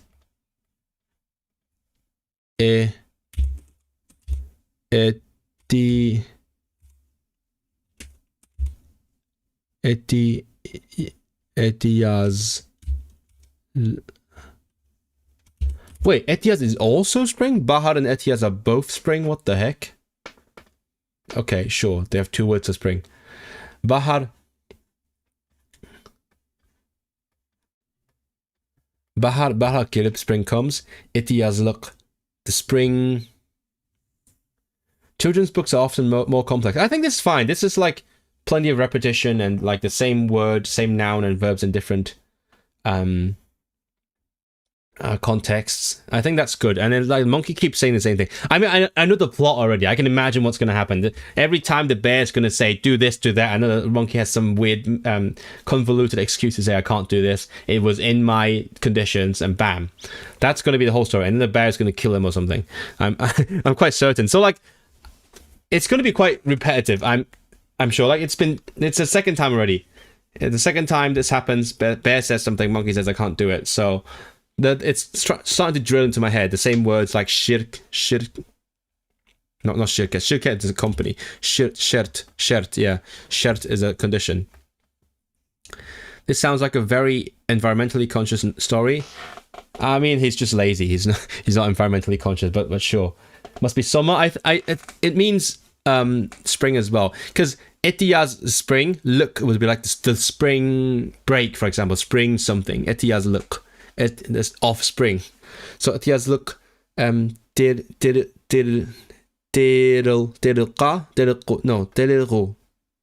fuck is dirilgu? I've seen this ru a lot, and I don't know what it means. I'm sure it has some meaning. It has some like. It's a common suffix now, but what? How do I type the r?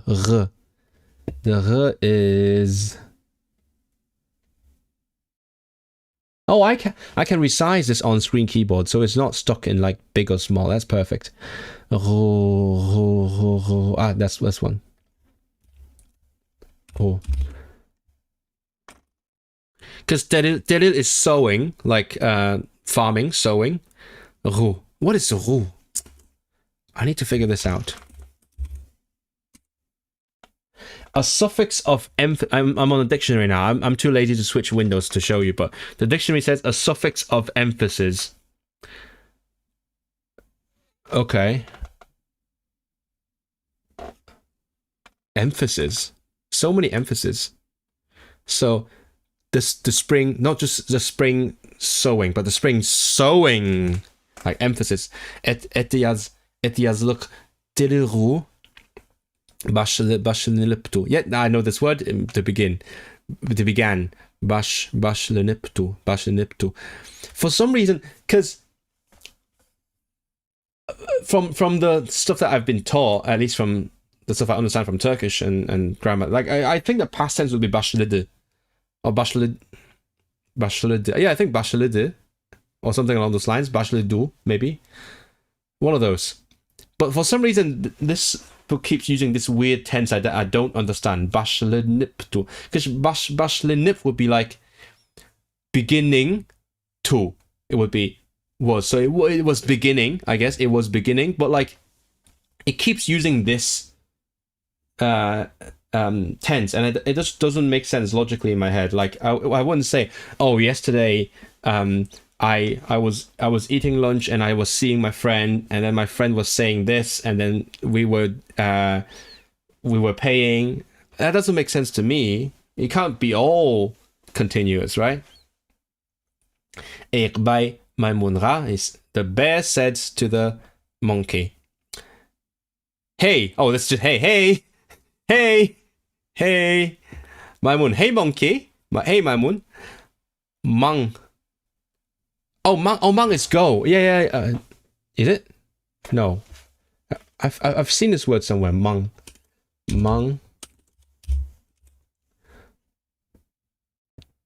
How do I type the ng? Mang is. Where is the ng? Oh, it's here. Mang. Go. Yeah, mang. Why is it mang though? I don't remember. I've learned this word, but I don't remember the logic behind it. Mang. Okay, so just mang. Mang is just go. Mang. Go, mang. Yerlerini, the places. Yeah, I guess. The field. Yeah, yer is place. So yerler maybe the field because they're like farming, logically. I swear I'm not cheating by reading the Chinese. Yerlerini ardurup. I don't know what that means. Kel. Go do something to the fields. Oh, chat. What do you call that? You know, with the farmers, they do that to the fields. I don't with the. What do you even call that fucking thing? Like the big fork thing. What do you, I don't know. I don't have any farming vocabulary in any language. I mean, I know this. I know it in Chinese, so that's it. I don't know any farming vocabulary in English. Yeah, and I also partly know it because this is an alternative form of my fucking surnames. That's why I know this one. That's the only reason I know this word. So my surname is like a different form of this same word. Why the interest in Uyghur? A plow, yeah, plow. Thank you. Yeah, I like plowing the snow. I know plowing snow because I live in a not very agricultural society, so I know that. Thank you. Plow snow. Oh yeah, plow the fields. Mang yelnane ardurup. I need to. What's ardurup? Ardur. Ardur. So what it sounds like to me, ardur, it sounds like something that means like hard, but I don't know what language. Once again, what in what language does ardur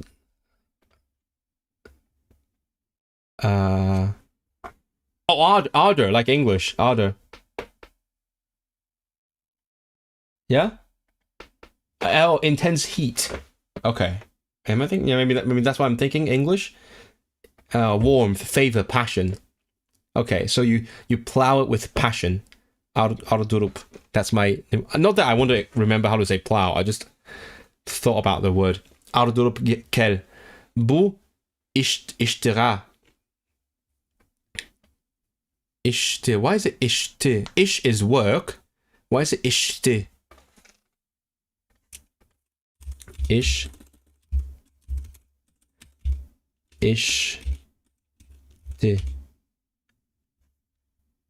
İşte. Is it just the same meaning? İşte.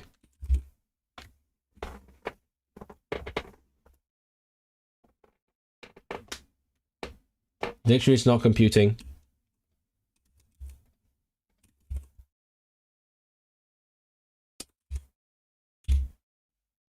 Huh. I'll just move on by now because ish is work. Ishtira. Ishtira. Bu ishtira qilal. Oh, it's got two of these little things. By the way, if you don't read Arabic scripts, this is a pretty fun thing. It's what's the word? A ligature, I think. Ligature. So that's two letters put into one. Because it's normally it's an la, so it would look like two long like that, and then they shoved it together, and this is la. Kalalarsen.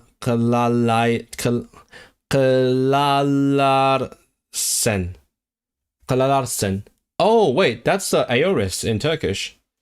Kalalarsen. Why is it kalal? Oh no. Is it like the question form? Kalalarsen. Kalalaimen. Kalalaimen. Kalalaisen. Kalalarsen? Why is the R? Oh, we'll figure that out. You can do it. This work you can do. You can do this work. Deptu. Vai. That sounds weirdly Jewish for some reason. Vai, hey, vai, right? By, no, by. What's vai? No, vai, vui, by. I'm confused. What's vai vui bai? Vai vui bai. Because bai is the name of the bear. So oi bear. Vai vui bai. Bigum, my lord. Konilarda. Kona. Because Kona is old. And I know this because I keep confusing it with... No, I keep confusing the Icelandic Kona with this one. Because Kona in Uyghur means old. Kona in Icelandic means woman. So I was like, oh, which is which? I know one of them is old, one of them is woman. I keep forgetting which is which. But now I remember. Okay, so Kona is old. Konelarda, so at the old people, I guess. So that the old people say. The proverb says at the old people. Konelarda. Kişilik. Kişi is person. Kişilik. Hayatta. I know hayat very well from Turkish and Arabic, and also Hebrew, I guess. Haya, yeah, haya is life in Hebrew. Haya, so hayatta. So kişilik, human. This is describing human life. Kişilik hayatta arkıru.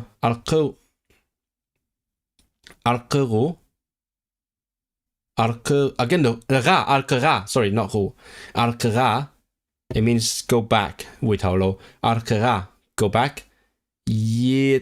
Yenişka. No, that doesn't make sense.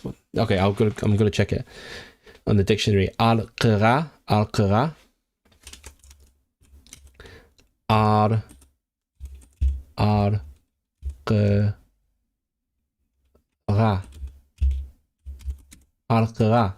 Backwards, yeah. Arkıra, backwards.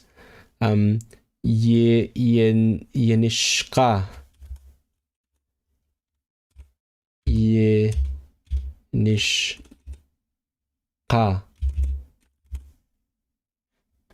Is it not in the dictionary?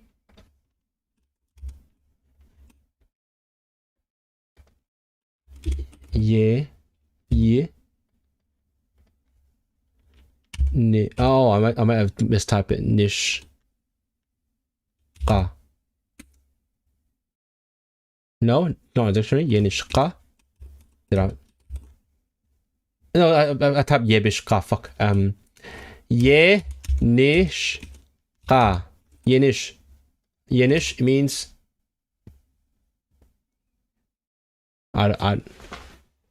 yanmak.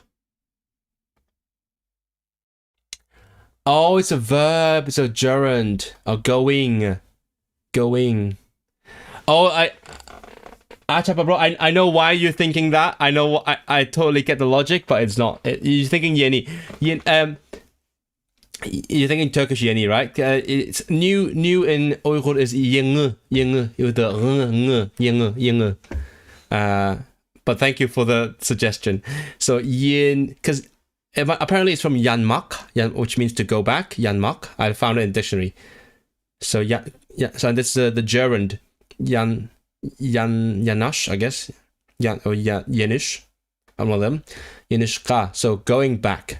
Yenishqa. So backwards, turn back. Bolmaidu. Oh, okay. So I guess this is how you say you shouldn't do something. So it literally means towards doing this. It can't be. It can't be towards doing this, literally. So in human life, kişilik hayatta, backwards, arkıra, backwards, yenişka, towards going back, to go back, bolmaydu. It cannot be bolmaydu.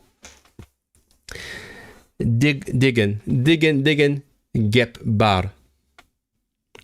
I like that. I like how close this translation is to the Uyghur. That, like, structurally, even though the languages are so different, they try to kind of translate every word. So it actually is really easy to follow. Gep bar. Diggen gep. Oh, okay. So the whole sentence is at the old people, blah blah blah blah blah. This saying exists. So at the konelarda, at the old people, blah blah blah blah blah blah. A saying that says this, diggen. If you know Japanese, diggen, I guess it's like te, and there's something like te. That's like the quotation particle. Diggen gep bar. There was a saying like this. Deptu, he said. Maimun said that monkey. Hijib.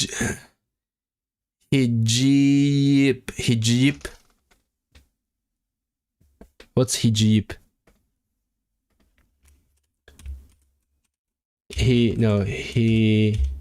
How do I type G? Forgot where the G is on the keyboard. G is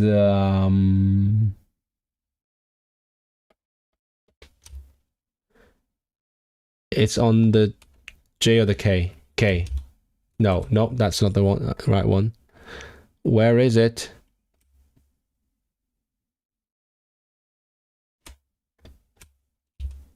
It's on the J. The J's on the J. Of course it is. J's on the J. Hijib. What? Pilgrimage? No, that doesn't make sense.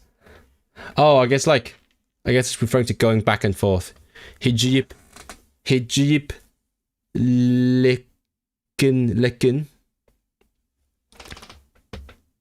Lekken yer. Hijib lekken li.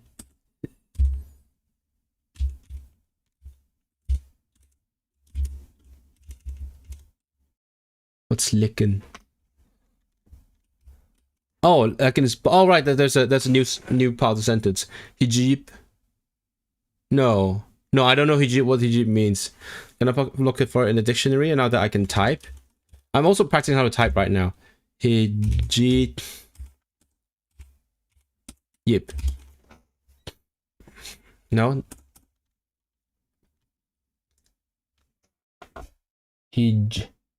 Hijaimak. Oh, maybe, yeah, hijaimak. A forced smile. What the heck? That is a word for that. Hijish. Yeah, that sounds like it. What the hell? They have a verb for forced smile? Hello, I'm for smiling. Hijib. Oh, here. Oh, right, because the structure is different. It is in the Chinese over here. Yeah, the monkey was yeah, he's talking, laughing. Okay, so I just couldn't find it because it's like all the way at the back in the Chinese. Okay, so deptu maimun hijib. So said the monkey, laughing. Lekken, but yer ardurush, plowing the field. Kaita. What's kaita? Kaita. Come back. So going back and forth, maybe. Kaita. I should have kept reading rather than look it up in Google Translate. Kaita. So back and forth. Kaita. Aldi. Go take. Yeah, it's like retake. Likken. Is it from Arabic? Because I certainly don't know this word from Turkish. Likken. So kaita aldi. I think kaita does remind me of certain Turkish words, but I don't know which one. Kaita.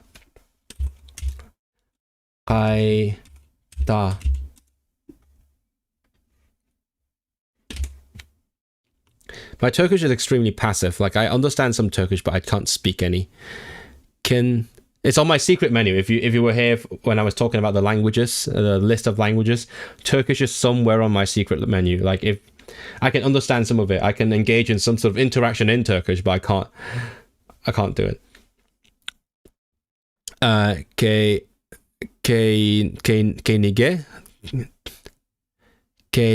Nige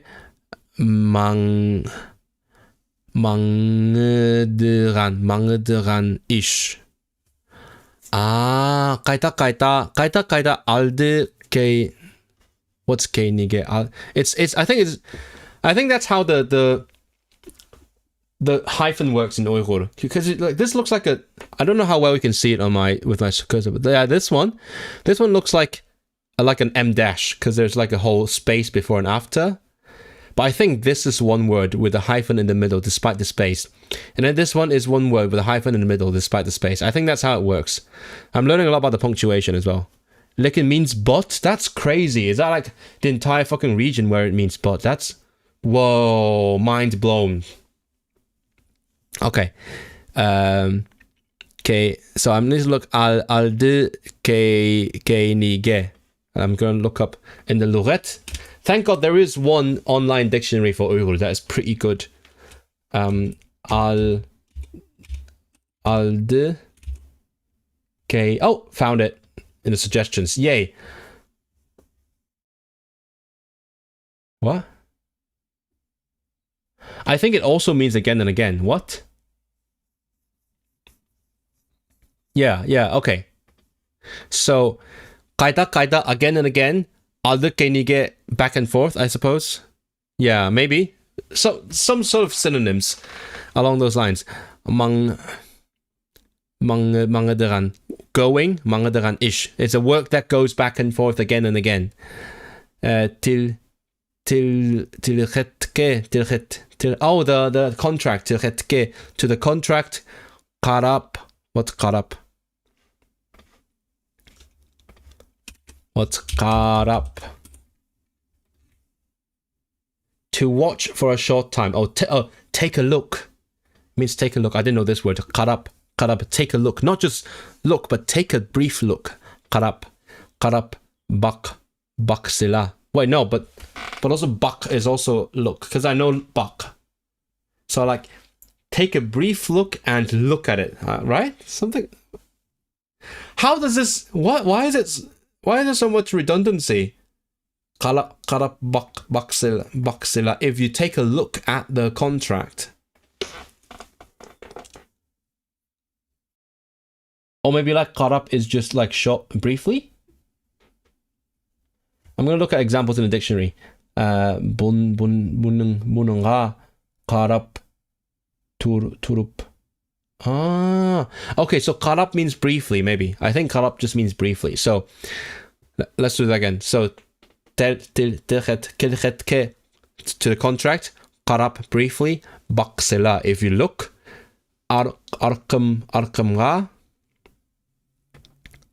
Oh, so like arkam is backwards, right? Because we had arke is backwards. Arkera towards the back. Arkamra, I don't know. Oh, my back. Oh, to my back. Okay, so to the back versus to my back. Arkamra, Yandiran. Oh, Yan. We just had that. Yan means to return.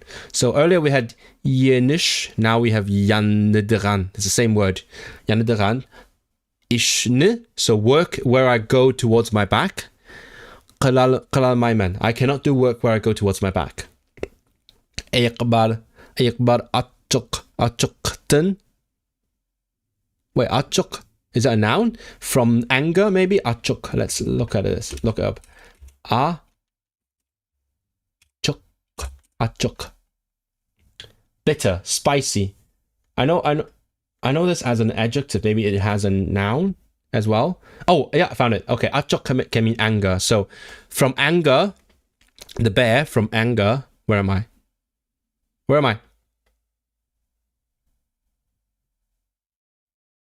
I can't find. Oh, here. Okay, found it. Achukten, borolup. Borolup, Kalaila. I don't, what? Kalaila. What's Kalaila? Kalaila.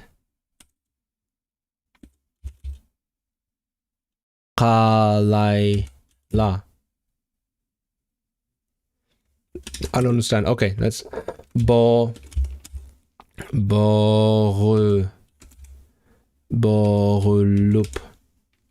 choked. Oh, that's so.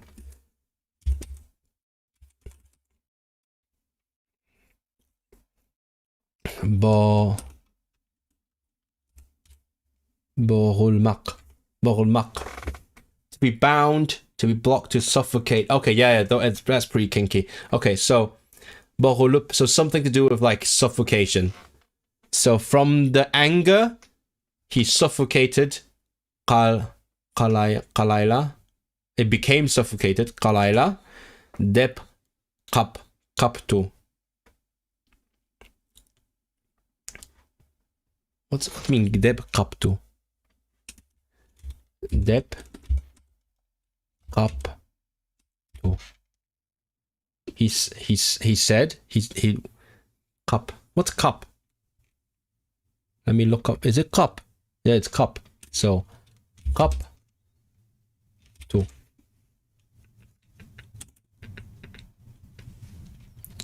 I can't find the infinitive of cup two.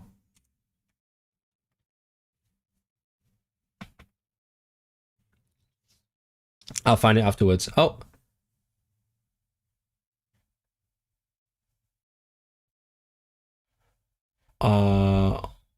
Oh yeah, okay. So he became unable to say a word, I guess. I think something along those lines. Kalayla? No.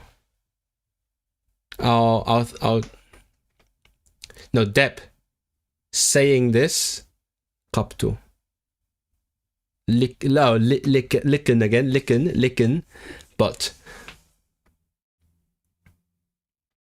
I don't understand. Ekbay the bear, achokten from anger, borolup choked, kalayla.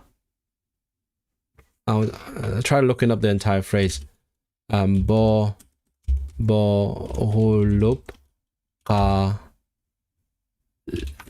kalayla. Oh, soft.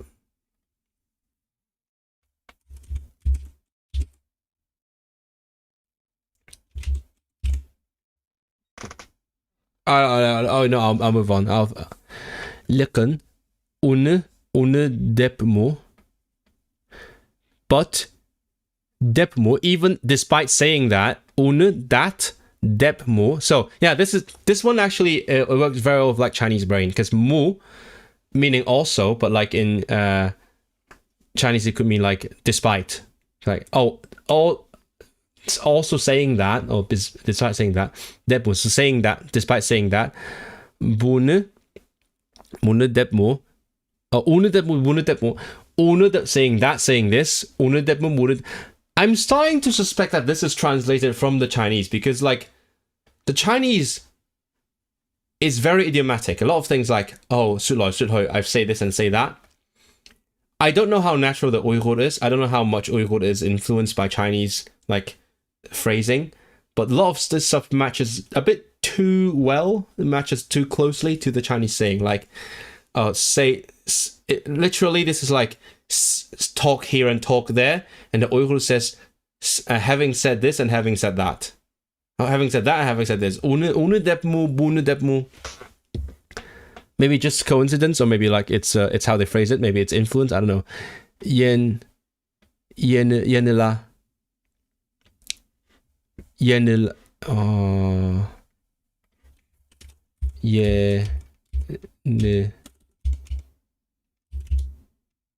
Still. Yenila still. Bu zirek. I think this means clever. I saw that in the Chinese. Zirek my munra towards his monkey. Teng. Oh, Teng means equal, I think. Kelemeptu.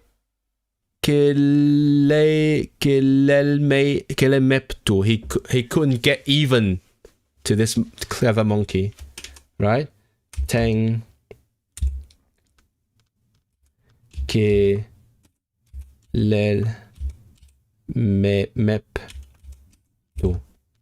couldn't keep up with the monkey. I know Tank is crazy. This is a story. It's something that we talked about on our Cantonese podcast. We would talk about the etymology of the Kazakhstan's currency, the tenge. The tenge comes from ultimately from a Chinese word that means equal. And because like when you're measuring something like money or gold, you measure if something's equal. So in Kazakhstan, that became the name of the currency, and in like Turkish and then I think in Uyghur as well, teng is something like equal. I'm pretty sure there's a Turkish word from that origin as well, but I forgot the ding. No, in Turkish, denge means balance. Yeah, it's so cool. I love discovering that there are things in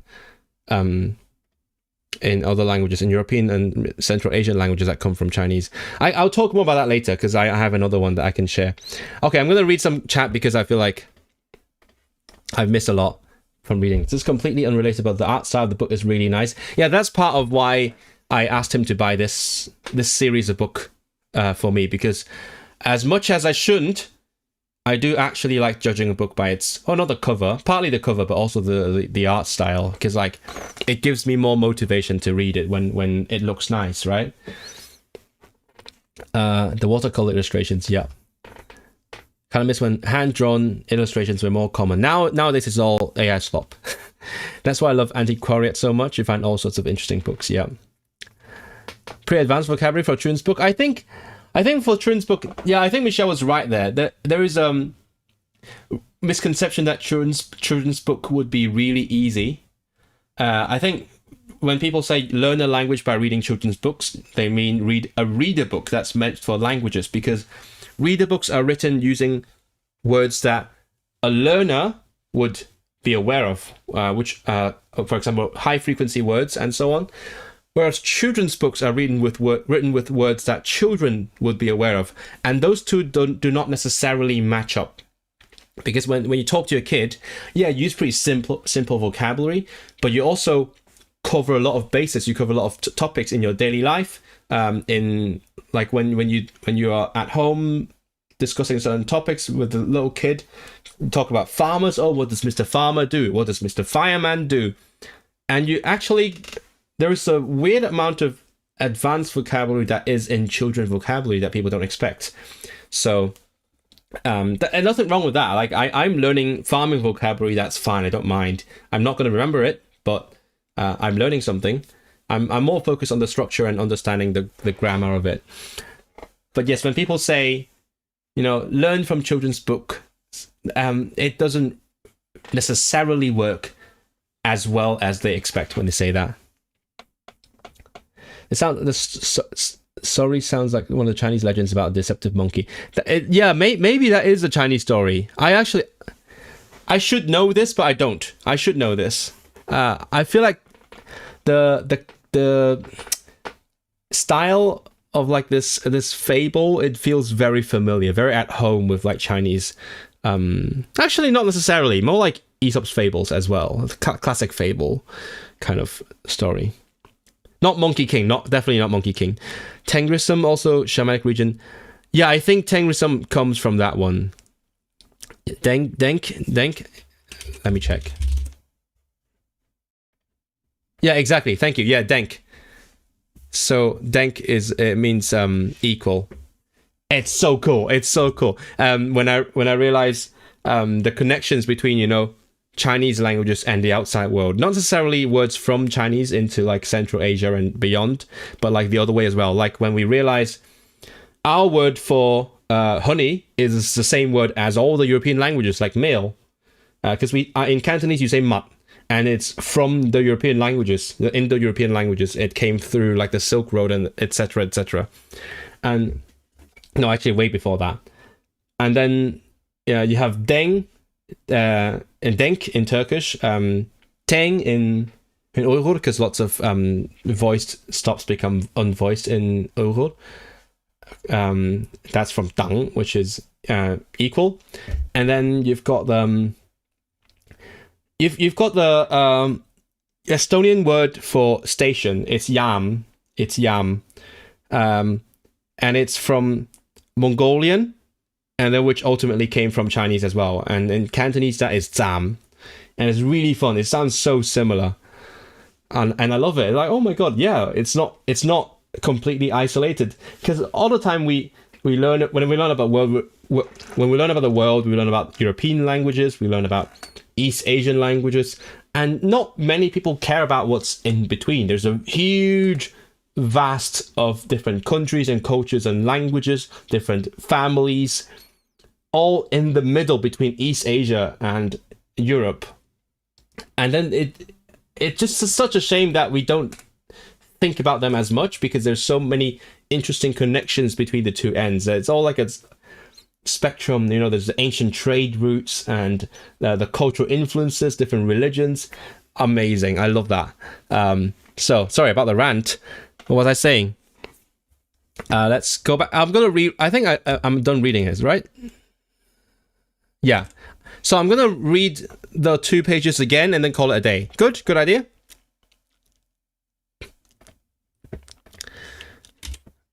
I'm going to read this one again first, and then I'm going to try to read the 2 pages one after the other. Or maybe like everything. I'm going to try to read everything so that I can like drill it in and get better at reading the script. Okay, let's do this. Bahar Kelip etiyazlık teriru başlanıptu. Ekbay maymunra. Hey maymun, mang yerlerini ağdurup gel. Yerlerini ağdurup gel. Bu ihtira kılarsan deptu. Vay bay. Bay Begüm. Konularda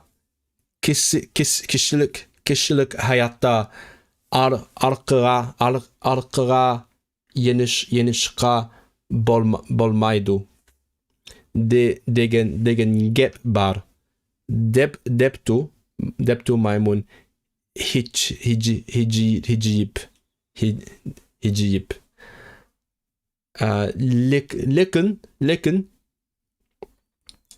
Lekin yer ağdurup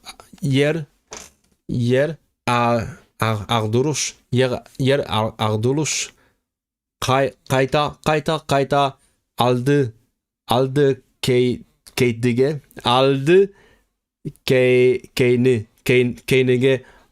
keynige mangıdıran iş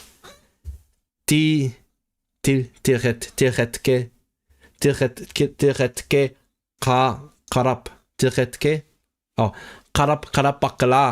baksela karap baksela arkımga yanıdıran işini kılalmaymen. Ekbay açıktın boğulup kalayla dep kaptu. Lekin bunu dep mu yenila bu zerek maymunra ten kelelmeydu. Kelelmeptu.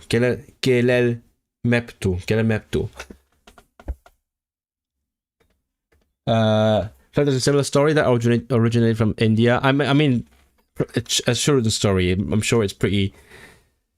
Lots of them are quite similar about the moral of the story, about being clever. There were Hindu fables about a monkey who refused to do work, but it was for different reasons.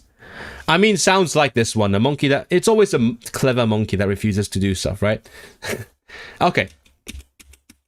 Should I start from the beginning? It's only 5 pages, right? 1, 2, 3, 4, 5. Yep, okay. I'm going to read through these 5 pages and then call it a day. Lovely. Let's do this. Aj köz ayaqbay daim yıllıkçılıkçı işletip iş hakkını vermedikken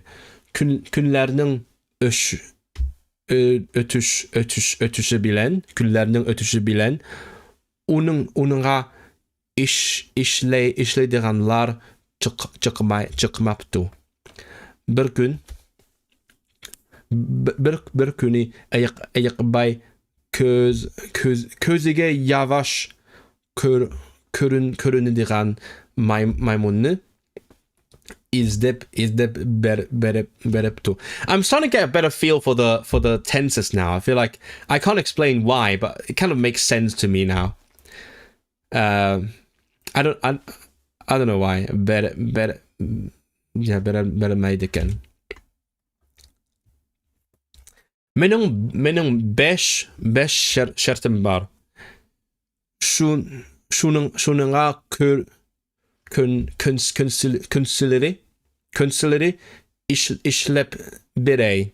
Deptu maymun. Ayakbay könlide yıl ahırda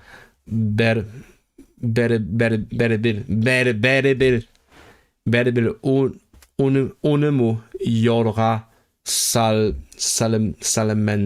Salemenru. Oh, I can get rid of him. Salemenru. Dep oylap. Maymunun şertini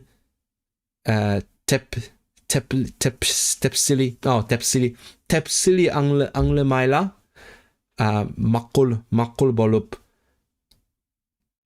tilhep yezip beriptu.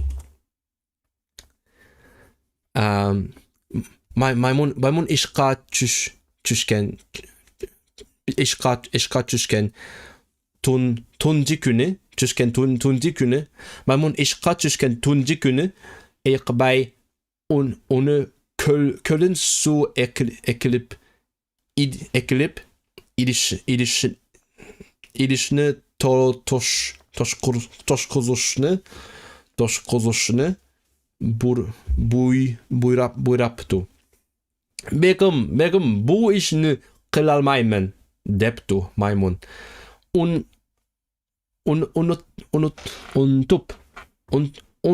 Untup kaldırımı. Şartımның biri kölünü götürelmeymen idi. Menisi bolsa men kölden su ekirmeymen.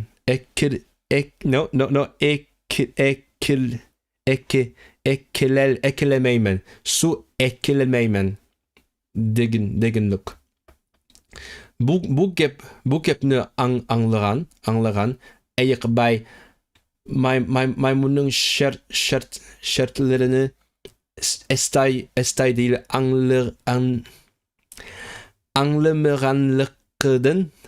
anlamaranlıkını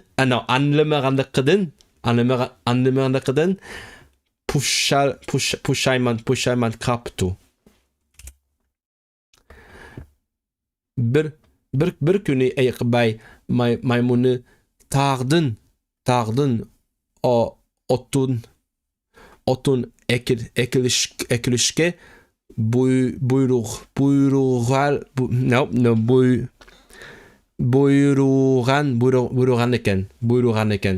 eken maymun begim men sirge tağının çeşini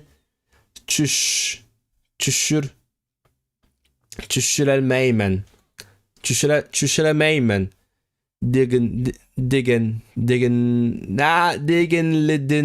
degenledim mu deptu. Ayakbay açıklap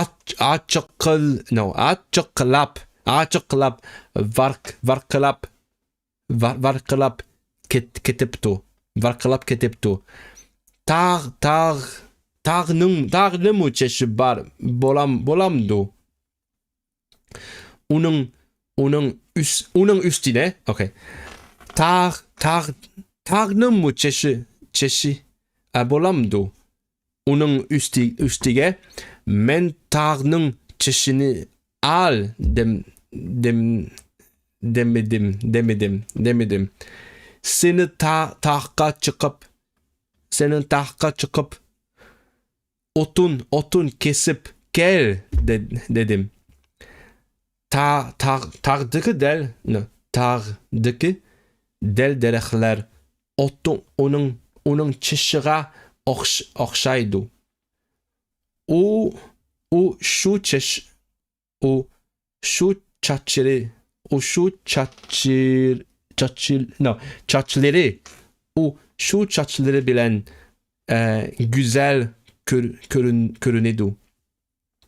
Otun derek kesiş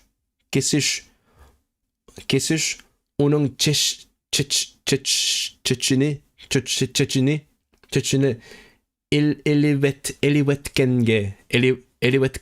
elivetkenge bo baraver bundak kılsak u kakalışıp ketidu. Şuna menin şertimden biri tahka çıkıp otun kesmeslik idi. Maymunun temkenlik bilen çüşen dürüşşidin eyik bay gep kılamay kaptu. Last page. Bahar gelip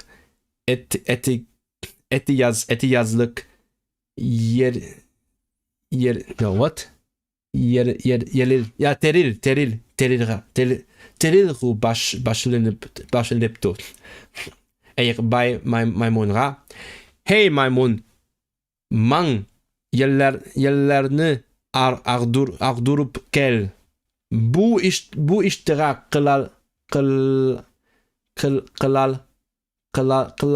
kılarsın deptu. Vay vuy bay